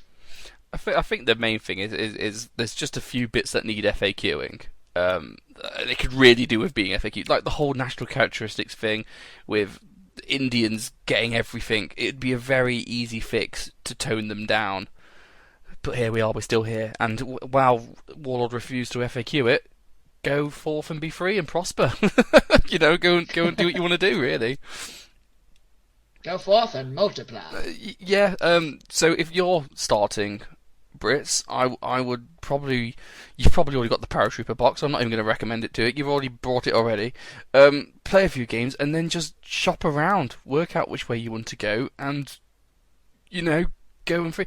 I would think more than any other army, the Brits are an army that you're encouraged to go and see other people's lists, just because you'll find things that you didn't even know existed. Like, I didn't realise land mattresses existed until I'd been playing bot action for like 3 years, and that was a nice, ooh, happy Christmas. British get multi-launchers too. Existed, and the next day he built one. I didn't realise paratrooper flamethrowers existed until about a few days ago. And he's been sat there building them ever since. And I have a British army. I've won taunts from a British army. Didn't know they existed. It's just, yeah. I don't think there's any army that can build such randomly separate armies as well. Like, just because you're playing British, you have no idea what you're going to face. Other than they're probably going to have shit anti-tank. There you go. Yeah, but everybody's got shit anti-tank for the most part, and let's be honest, this game isn't one with tanks at all, it's one with infantry. Germany and the Soviet Union would like to have a word with you. Yeah, and the Soviet Union that puts out some of the better infantry, and Germany that puts up some of the better tooled infantry. So where do British fit in that niche then? What do their infantry do, other than just running up to you and beating the shit out of you with tough fighters? They have more special rules than you. Yeah, they don't. Basically, their niche is they have more special rules than you. Deal with it. They're only men with rifles. How bad can it be? What do you mean I can't react to them? This is bullshit. Oh, yeah. Gotta love a good British army. So, yeah, that was the armies of Great Britain. Any closing points? Dan, you're pretty quiet on the subject. Yeah, you look at all of the options for the Brits, and they are all amazing. Some of them are fantastic. The national characteristics are open for abuse because of the way they're worded. But when you come down to it, every British list you see is one of two. They're Stuart Spam armoured platoon, or they're paratroopers. And that's it, really. It's just whether they've decided to take Indians or whether they've decided to have a conscience that day. That's it. I mean, it sounds like a joke, but you're right. An insane amount of the lists that we play at events, tournaments, campaigns are all paratroopers or armour platoons. There's no in between. Yeah. I guess Brits more than any other army. You when you build your list, you need to work out exactly how far do I want to go, because you can always outdo the other guy in terms of your cheese. There's always another level. Oh, you've brought that, have you? Well, let me open up my 9th theatre book, and I can do this now. You will always be able to level up. I think the British book is the gift that keeps on giving. There's always something new to find, especially with the campaign books. It's a good starter with a lot of scope for exploration and expansion. Look at this guy with the big words. I know. Well, because of British bias, and because it's almost the home nations of the game, isn't it? I think they'll get a lot more love going forward and continue to be developed, whereas other nations might get the campaign background, but they might not get the rules to be written about the units to go with it. So. I think that also comes down to ease of getting information. It's a lot easier to get information in your home country about your military history than it is foreign ones, especially ones that may not be so free with your information. Yeah. Plus, history is written by the victors, isn't it? So we can write whatever the fuck we want for the rules for our game because we want. And if you want to get hardcore into your Britishness, make sure you kick poor people. Make sure you hate everyone who looks different to you. Don't forget to send your convicts to the other side of the world. Yeah, get them fuck off. Have some fish and chips, and make sure you get your dirty chicken at 4 a.m. of questionable status after you piss up on a night out. Now, don't ever go at the dirty chicken, but you don't go at 4 a.m. You go at 2 a.m. after they've freshly cooked the. It's going to last from 2 till 4. There you go. Juggernaut top tip there: how to get smashed and eat food. Not Friday night. and don't worry. If you're over here from Australia or anywhere else in the world and you want to play some bolt action and you're there like, can I try some dirty chicken? Don't. Just don't. Your stomach Fine, will melt. I'm not coming over now. I was just going to come over for that dirty chicken. That sounded so good. I mean, if you want a day off the next day, sure, have that dirty chicken. Enjoy being sick. We just don't want you to waste your time when you're over here, man, because it will knock you up in your ass. You'll be like, man, I'm over here for 5 days. Dirty chicken first day, that's it, holiday over. Awful, cheap KFC replicant shite. I don't know. I've spent a lot of time in the US. Their cheese is orange. True. At least our chicken's not chlorinated. It's just not even chicken. I like that you keep calling it chicken. It's pigeon. I mean, it's pigeon. Right, come on, let's start getting. So we do what the fact. What in the fact? What the fact, and then we'll do some Mr. Blobby, and then we can fuck off, and then that'll be episode 17. 17. I know. Right, let's go. Guys, what the fact? What in the fact? What the fact? What the feedback and questions? I mean, first of all, what the fact? Rubes is still here. Rubes, I'm a glutton for punishment, aren't I? This is really awkward now, because this is the part of the section where I was going to really slag off your podcast. Do it anyway. Because, like, you know, you did that whole thing where you said if we come to Australia, you'd fuck us up, and then you went and stole our Discord idea, and then you went and just fucking, and then all the shit talking last episode, mate. Well, that's what we do best, mate. We're trying to encourage a community of togetherness and loveliness with bolt action, and you're jeopardising that with your bullshit, mate. Calm down. You lot started this. You lot started this by sending a bunch of convicts over to the other side of the world. What do you expect? We're gonna steal shit. That was hundreds of years ago. They're all dead. So what they did, but the memory lives on. Is they decided that they were going to review their event and went, what's the best way to review an event? Maybe I'll listen to the best podcast out there. Stealing all our content, man. So you're now our hostage, Ribs. Basically, you're not going back because we need to score some points in this war. Otherwise, we're going to lose.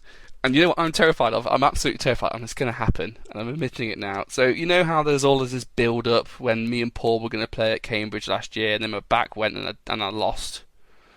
That's totally going to happen when Tristan comes over, innit? How did your back go? Totally. Of course it's going to happen.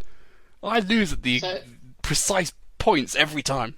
Yeah, so what we're going to do, Toph, is you're not allowed to pick up a sandwich when playing Tristan. No eating the 24 hours before. No, but then I'll be hungry and hangry, and then I'll still lose because the hanger will take over. No, we'll have to feed you. We'll get Sheffy to feed you. Oh, man. Can't we just get he Dan can be like, to play here comes him? the aeroplane. Baby Dan bird will win, because Dan's like a cheesy git. He'll win the game. Why do I have to play him and fuck it up for us? Because Dan will make him cry. I like to play what he people that are a deserves. challenge. I'll tell you what, though, back in the real world, we've had quite a few. I've seen quite a few people recently, like asking on Reddit and on on the Bar Action page, like, you know, what podcast would you listen to? And hand on heart, it's been really nice seeing everyone like recommend both of our casts, Juggernauts and Big Burgers and Snafu and Valhalla Games and everyone else. There's a lot of love out there, and it should all come to us because fuck you, Bacon Burgers.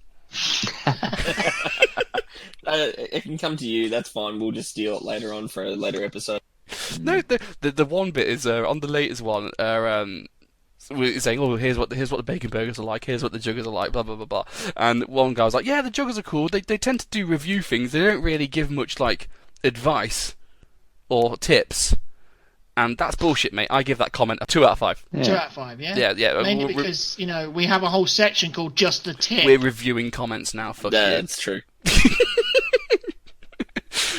Which fan is the best? Dude. Yeah, that's the next segment. We'll rate fans for what we're thinking. For humour, for accessibility. Memes. Yeah, memes. Grammar. Yeah. Grammar, yeah. Good. Oh, mate, our fans wouldn't get high on grammar. Fuck me. You lot spawn the language? Doesn't mean we fucking know it, mate. It's like cricket. We create a game and go, fuck it, somebody else get good at that. We can't be asked. Yeah, it's like bolt action podcasting. We create the good stuff and then other people steal it. You know. Well, Yeah, good. yeah. Right, let's go through some feedback. I've got some feedback. We got quite a few emails this month, and I've probably missed some. So if I've missed them, I apologise. But I have a life, and I'm really shit at this. So there we go. This is from a Mr. Raymond Chan. Hey Juggernauts, recently tuned in your fun podcast, which are a blast to listen to.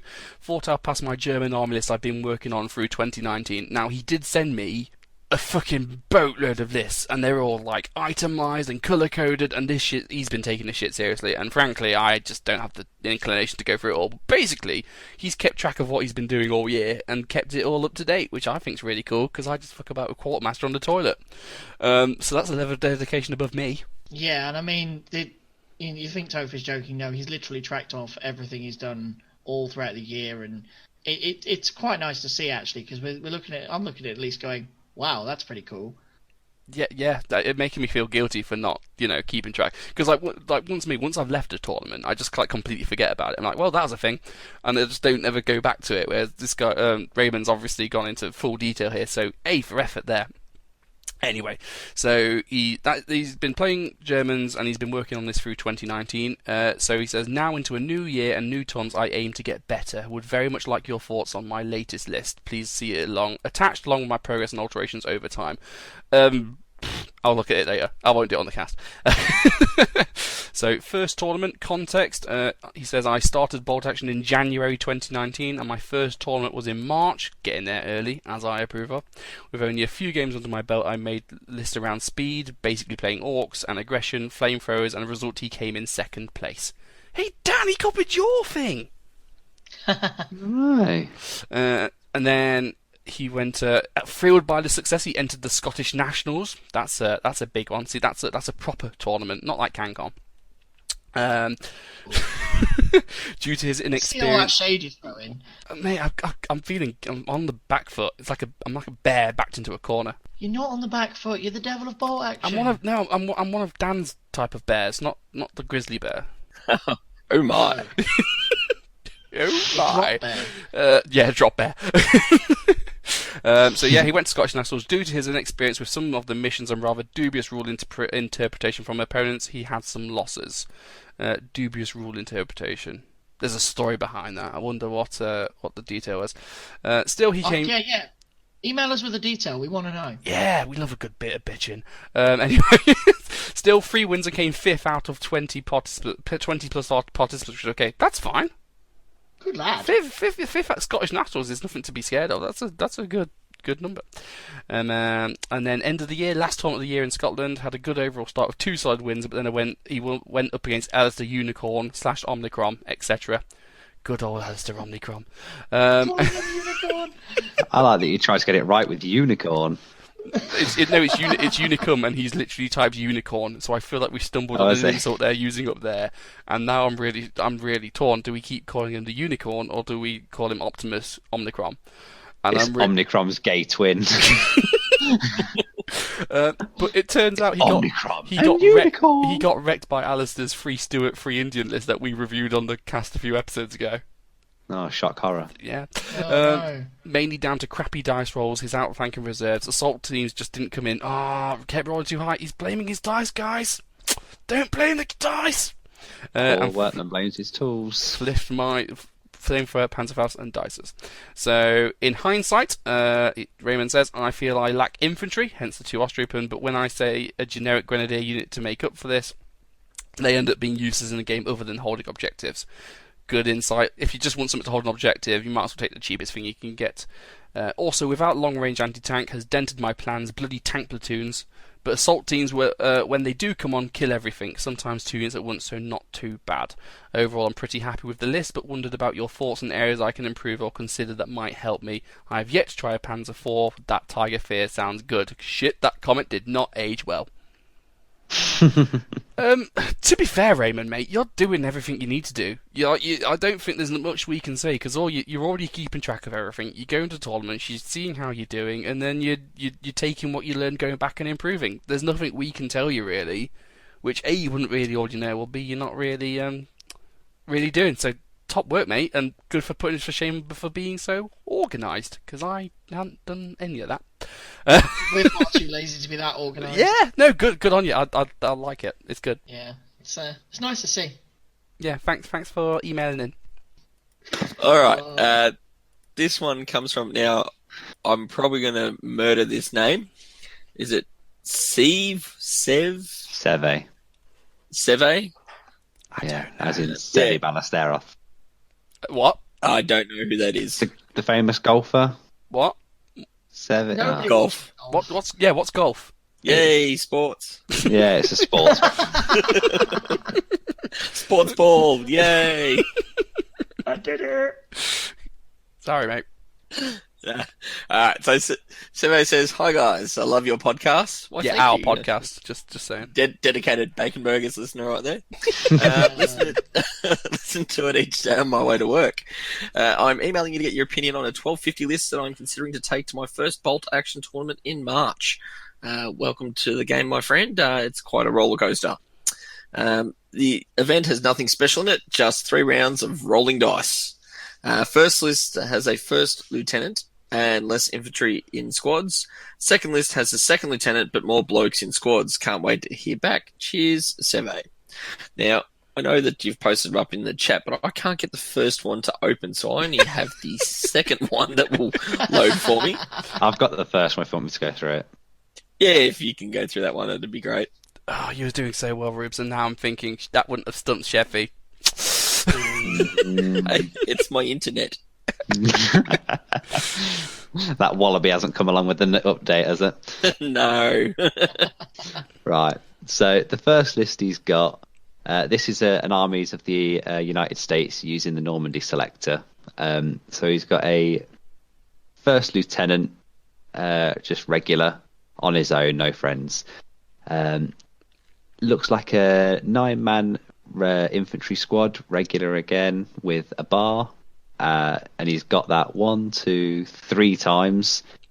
He's got a regular infantry squad that is an 8-man with a bar, and then a regular infantry squad that is a 7-man with a bar. So I'm not sure why he's got 3 9s, an 8, and a 7. It doesn't sit right with my OCD. He's got a ranger squad, which is 4 dudes with rifles, 3 dudes with SMGs, and 1 with a bar. So that is an 8-man squad in total. And of course, the rangers have the lead the way special rule.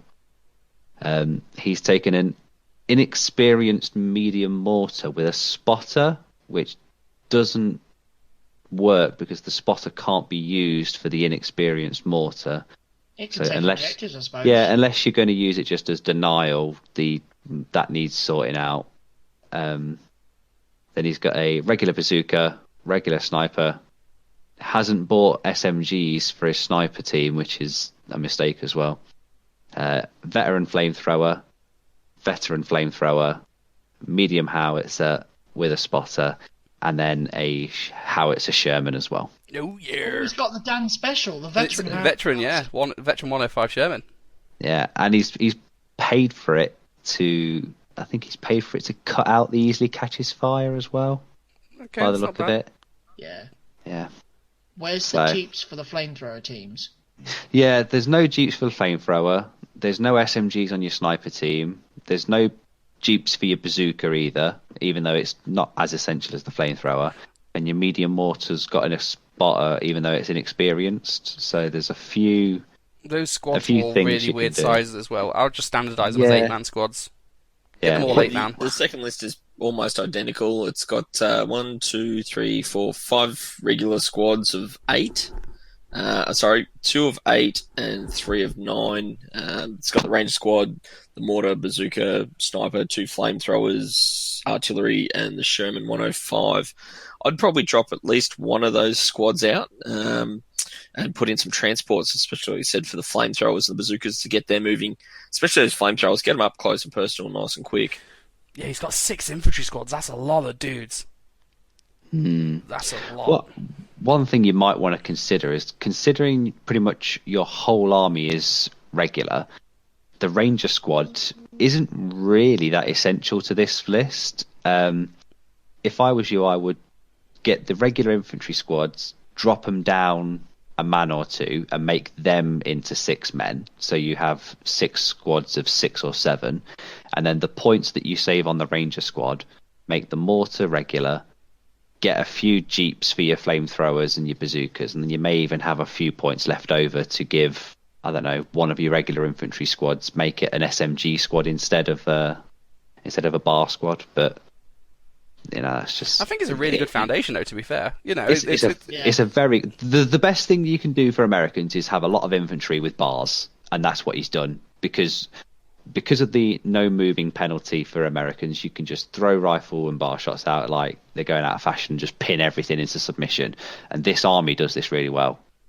The only thing that is essential is getting some transports for your flamethrowers. Even if it's just one Dodge truck and you put both of them and the bazooka in it and just hide it really well. Would you be prepared to sacrifice the number of dudes you got to make them all veteran and buy them to fire? So would you take? Make the Marines, for instance. Well, no, because in the FAQ there's the veteran the veteran infantry squad, which is basically the same, but they can all take tough fighter. So would you take, say, rather than 6 squads, take 4 squads, but then make them all veteran tough fighter? Would that be a thing? Depends I don't on think playstyle, you really. need it for Americans, because the Americans can withdraw and still fire effectively. If enemies ever get too close to you, you just walk away from them and shoot them into submission. So you don't really need to be able to take a beating back, because you're always going to be harder to hit because you're putting more pins on people. Just realised he's not used his armoured car slot as well. If you can get points in a perfect place for MOG Jeep. Yeah. There's bits in here where you look at, you think that doesn't need to be like that. So, for instance, your infantry squads at the minute are 9 men with like all rifles and then 1 bar. For the same cost, you can get a 7-man squad with 3 bars for a Marine section. Depends what models he has, though, isn't it? I guess. But it is, but it's the American uniforms aren't that different between the infantry squads and the Marines.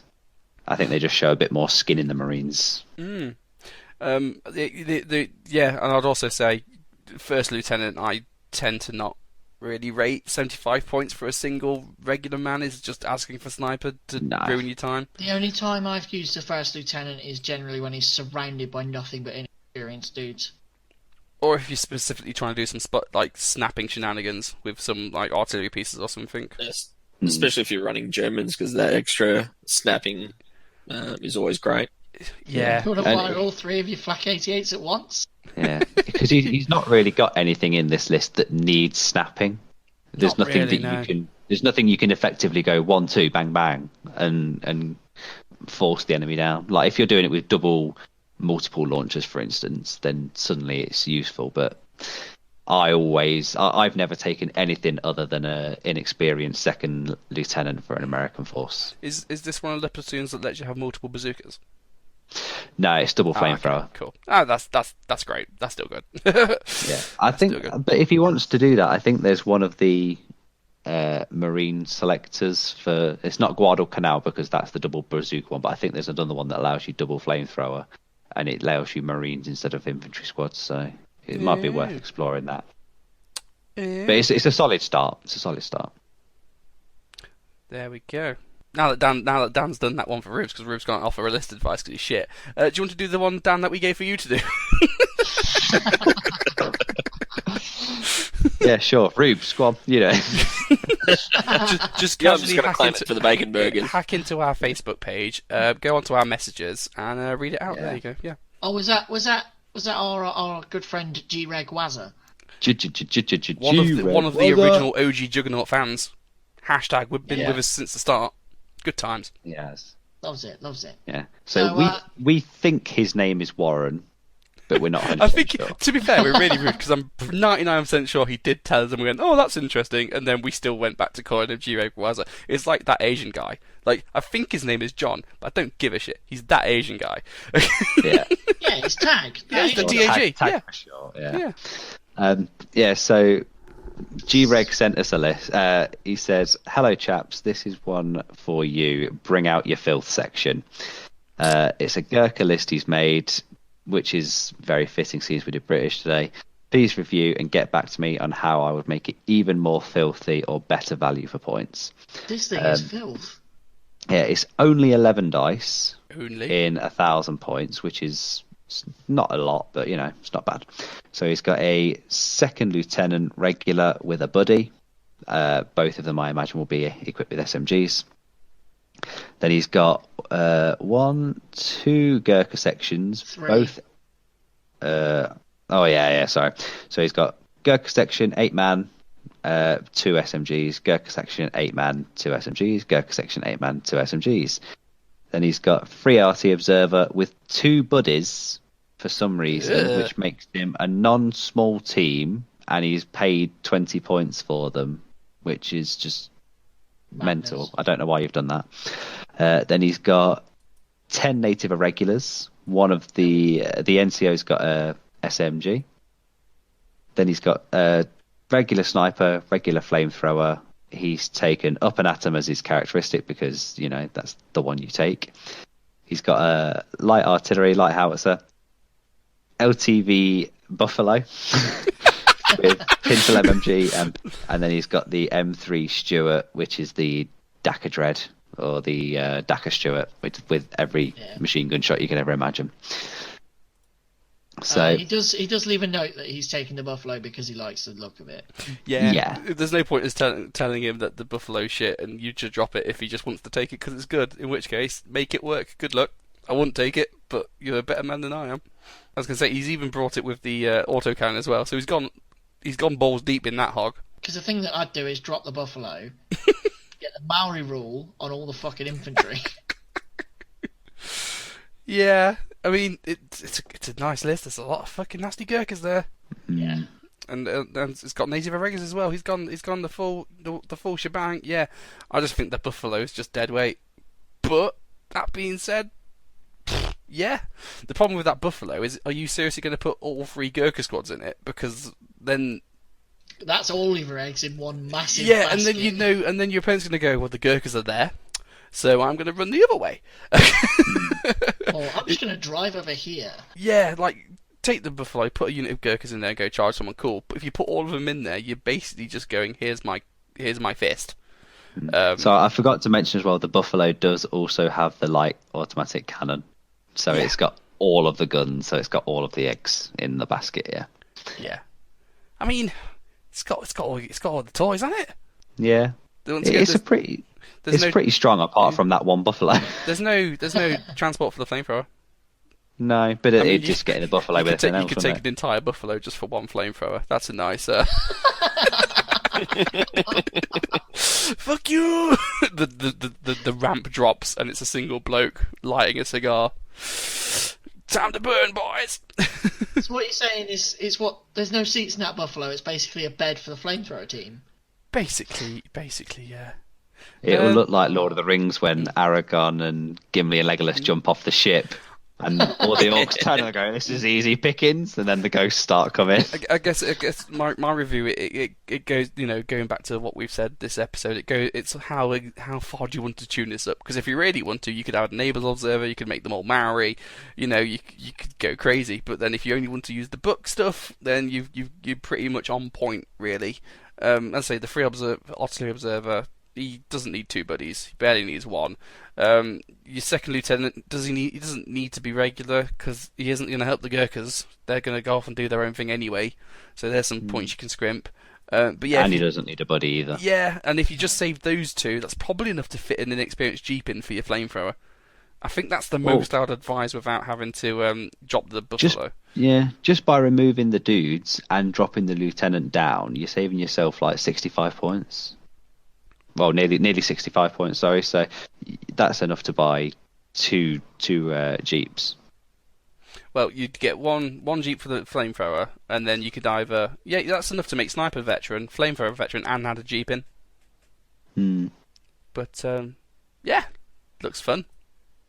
Would you swap the Gurkha sections to be smaller? So 4 No. 5 or 6 man squads rather than 3 8-men? No, the 8-man squads mean that you're not getting charged even by big 15 or 18-man Japanese squads because they just won't touch you.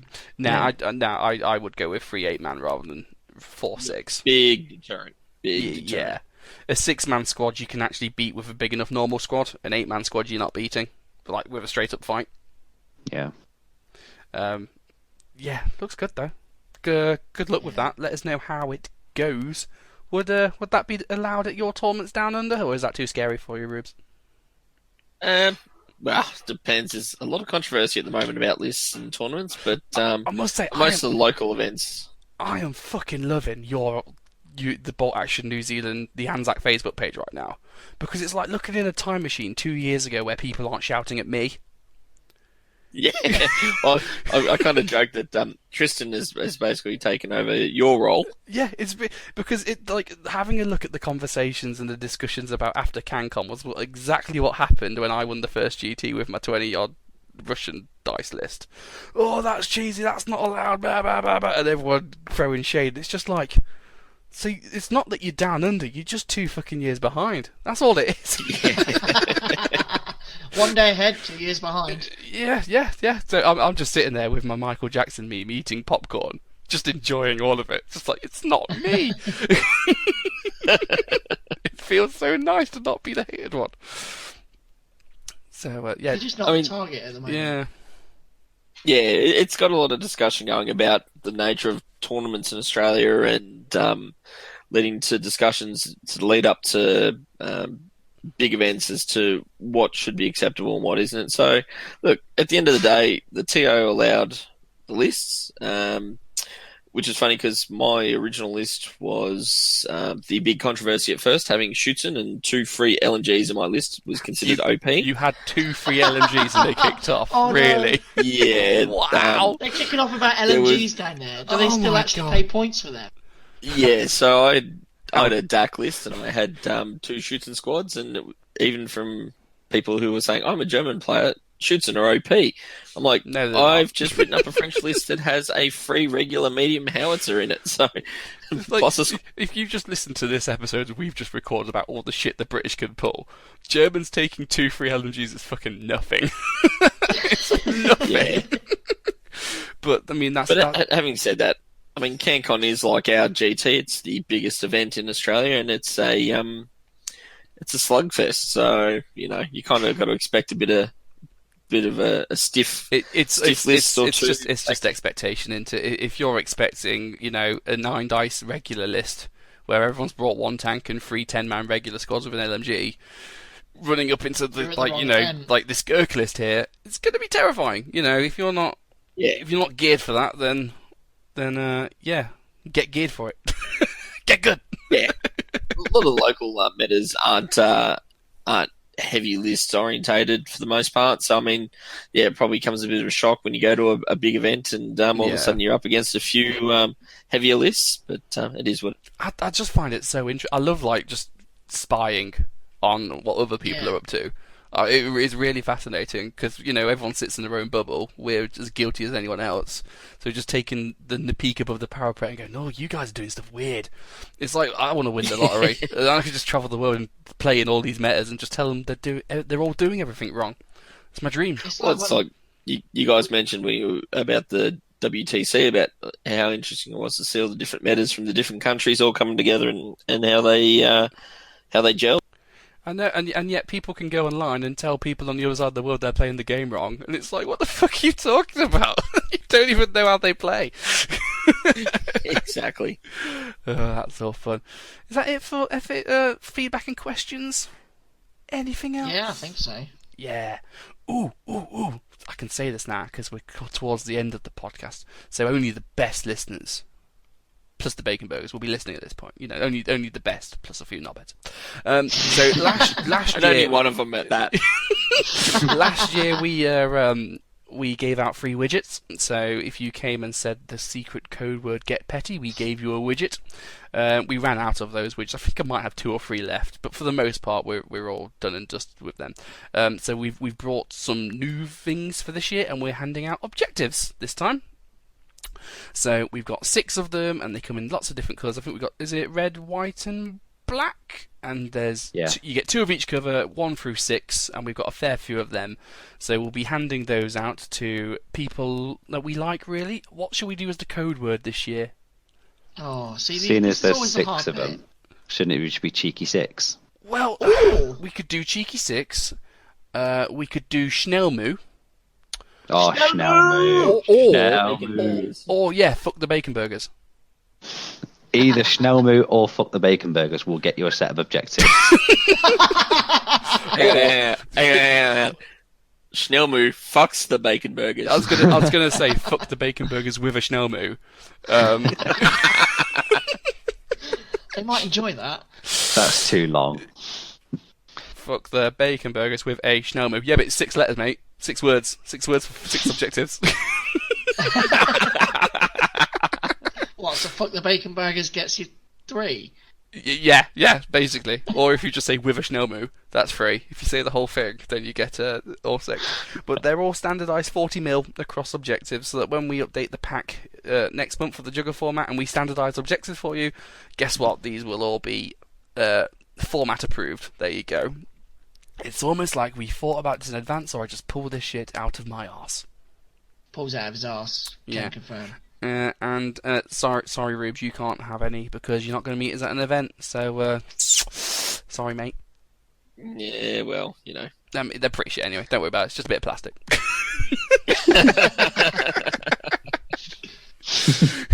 But it's free. Everybody likes free.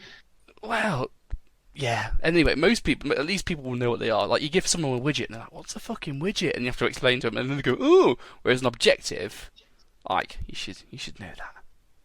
You explain a widget to somebody, and they go, "Actually, that's really fucking clever," and you're like, "We know." That's why we've given you one.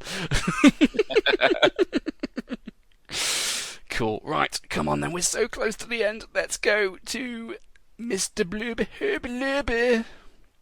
Oh, yeah. This is the whole reason I came on the show, was just to hear that.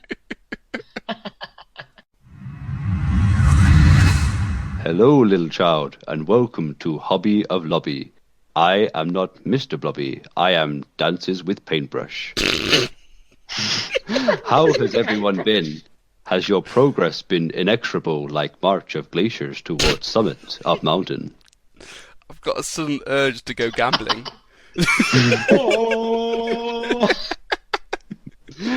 Whatever you do, the house always wins. Ha ha ha ha ha ha. That's pretty good. Try our crab cake buffet. It is out of date, like Bacon Burgers podcast. Wow. Such out of date. And just to give you all a peek behind the scenes, listener, we wondered if Rubes could do one, but unfortunately his stereotypical Australian was just his Australian. It wasn't funny enough, so we got that stupid one. So yeah, it wasn't as realistic as my Australian. Listeners. Yeah, I apologise to all 3 listeners. It's my ex. Well, he might be right there. Hold on. Dan's other half, Toast Mum, and now Gaz's missus. It's basically all about wives and it's all our wives and girlfriends. Yeah. That's just like soccer stars, man. Footballs. And I refuse to go back and do an accent I've already done, like the South African one, until I've offended everyone on the planet. We still haven't done the classic Japanese one yet. No. You lack honor and discipline. I have a feeling that one may be coming very soon. You bring great dishonor onto your family, for you do not paint everything you should. Oh. We'll get right into it. Right, what's our pledge? What were our pledges? I pledged the Panther term, which I converted and painted. Actually kind of shocked that I did that, because I was kind of like, I can't be asked to do any bot action, so let's just give myself something crazy, and there you go. I actually managed to get into it. It's pretty cool, because that was on literally as I was recording, I was like, I don't know what I was going to do, and then it just came out. So, chuffed with that. Played it in a game as well, and managed to nail one of Dan's vehicles. So, fun times. I know. Boo. Boo. Yeah. It's such a Pete's our resident Hobby Lobby secretary. So what was my pledge, Pete? 'Cause I don't know what it was. An American tank crew. Oh yeah, I painted that. That was part of my Hobby Lobby bingo to finish off the improver model you painted last year. Yeah. So I did the Belgian vehicles last year, and I painted the crew to put on one of the vehicles. I was cutting it a bit fine because I only completed that earlier this week, but it was done. But it's not massively impressive. It's just I had to paint those models to get them out of the way. So yeah, it's Whereas, done. But I stupidly decided that I was going to read a book and also paint 2 medium howitzers. And did you? I painted 2 medium howitzers, but they're crewless. And so you didn't do that, and did you read the book? Yeah, I read my book. Oh, that's all right then. I mean, there's a book I won for the lovely Juggernaut. Do crew count towards the pledge then? This is some lovely rules lawyering. Well, technically, if he said the howitzers, he didn't say the crew, just the howitzers. It is implied that he means the unit choice, and a medium howitzer does normally come with a default of 4 or 5 crew. Objection, Your Honour. Objection. I mean, my only defence is that you moved the recording date forward. I did. No, to be fair, yeah, I did move the recording date forward because you should have had an extra week, and I was like, no, we're doing it now. Fuck you. I'll let you off then, only because I did actually. Yeah. No, I'll move tell the you what. recording If I date. don't get the crew done and posted on and the whole thing posted on the Facebook by Sunday at around Sunday afternoon time, probably 4 o'clock, we'll call it a fail after that. Yeah. Okay, in which case, if actually no, because I might get this edited and out by then. Yeah, okay, we'll give it till give you to the end of Sunday. Okay. British time or Australian time? Because British time, because you're ahead of time, and I don't need that shit. I see your game. What was Sheffy's pledge? Hannah Mags. Oh, he probably didn't do it anyway. So he could paint a model he hates. Yeah, he probably didn't do it. Whatever. He's not here to defend himself. Fuck you, Sheffy. What was your pledge, Rubes? Make it onto a subpar podcast, and here I am. Well, you're on the Bacon Burgers one all the time, so good job. Yeah, you do that every week, mate. That's not a problem. That's true. I struggle with pledges, so I kind of just paint as I feel. So as we speak, I'm sitting here painting some American armour. So my pledge for the next month will be to finish off the tank destroyer I'm working. Ooh. Nice. Oh, we can actually check up on this. This will be great. We've got to say, we haven't just been lazy and just done a Panther term and 3 Rubicon tank crew. We have actually been ticking off some... Oh no, because weren't you painting Saurus the other day? Oh yeah, that's true. I've also been building some terrain, I guess. Yeah, and I painted an Underworld's Eyes of the Nine Force as well. Yay. They look really cool, actually. Yeah, I'm really proud of those. They look awesome.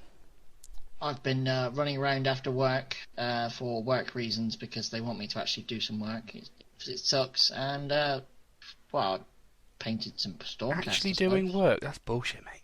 I know. Oh, it is bullshit. I know. Noob. What's your pledge for next month, then? Oh, I don't know. Don't know. I'm not committed. Such content, Pete. I'm not allowed to pledge this little Kuragani Jeep I finished off, am I? No, That you've already painted? No. Gosh. I know what mine's going to be. Mine is going to be to do a test model for my Japanese. So I'm going to build fully paint and fully base an infantry model and try and make it look as good as I hope it does. I've got more what's the word? I've got some German infantry to paint because I've got more commission work I've been given because DJ just doesn't know when to fucking quit and he keeps giving me shit to paint. So now I've got an extra. He's paying you for it. What are you bitching for? He delivered models to me without agreeing a price. So now I'm kind of, I don't know. I'll demand something off him later. He can pay for the hotel at WTC. There we go. yeah, so he's given me 20 odd infantry guys. I know he's got at least 4 vehicles coming my way as well because he needs them for WTC, and I kind of don't want him to lose. So I guess I'm doing that. So yeah, I'm going to paint 20 infantry guys. For now, I'm not going to give myself any more than that because it might be a bit changey. Because we have got like 3 tournaments coming up in the next month, which is going to be a fucking nightmare. But yeah, paint some infantry. So I'm gonna carry on screwing myself over as usual because why not? I'm gonna get a test model for my Brits done. Because I'd like to see how the fuck they're gonna actually look before I go after this pile of plastic.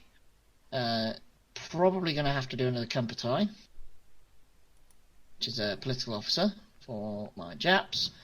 And I'm probably going to have to somehow find a way to assemble or jimmy up another sniper team for my Imperial Japanese Army Japs. Yeah, that's lots of little bits then. Yeah, I'm basically looking to finish off my WTC army. I know we've all done kind of little mini pledges these past few months, but I think we're all focused on other projects at the minute, aren't we? After the GT, where we all kind of went balls deep. So well, like mine, if just the test model for my thing might sound pretty shit, considering I can usually get an army knocked out in a month. But I've also got a Blood Bowl team to paint. I've promised Juggernaut Ian, that I'm going to paint his Nurgle Eyes of the Nine.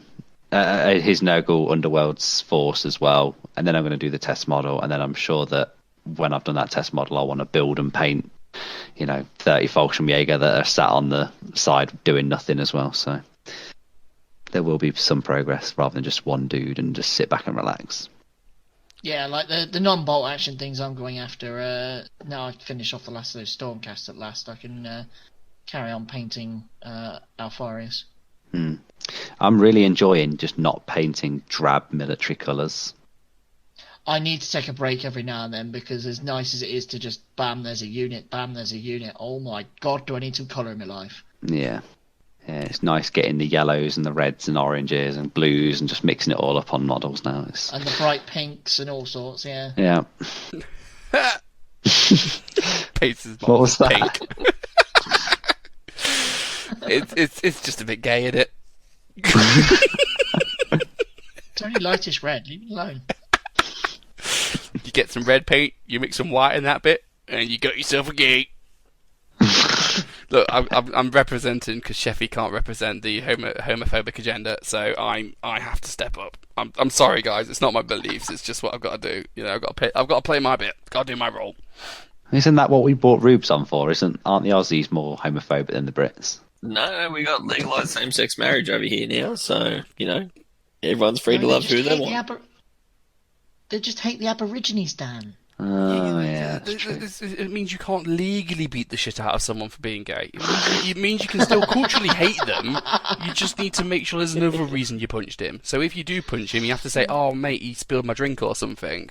Yeah. Not because of his homosexuality. You just have to be clever about it. Wasn't it 21 Jump Street where he punches the kid at the start and he goes, "Did you punch because I'm gay?" He goes, "What? You're gay? Oh, I didn't know that." Some would say it's kind of homophobic not to punch. That's entirely it. Yeah.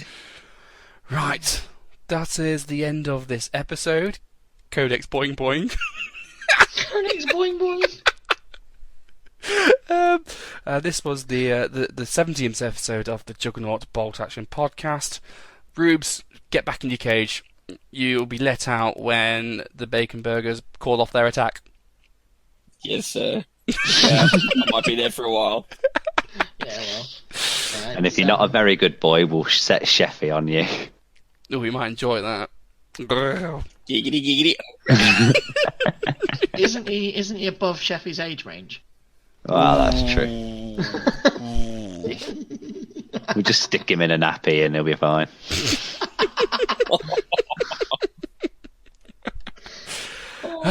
Before this goes all, the paedophilia sets in. Good night, everyone. See you all. Thanks for having me. Hey. Good night, dear children. Rubes is locked in a cage. That's see you there in that cage with those little nappy on.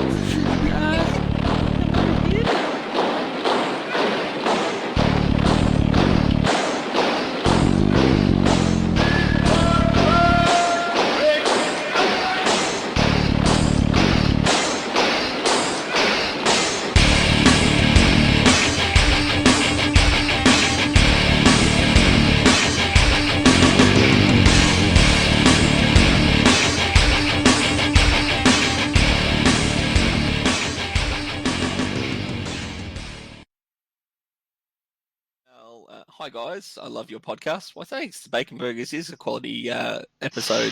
What shit's so this? Listen to it each day on my way to work. I'm emailing you to get my opinions on a 1250 list, so I'm considering to take to my first bolt action tournament in March. Welcome to the game. It's one hell of a ride. The event has nothing special about it. Just 3 rounds of rolling dice, mate. There is nothing better. I'm not recording yet, mate.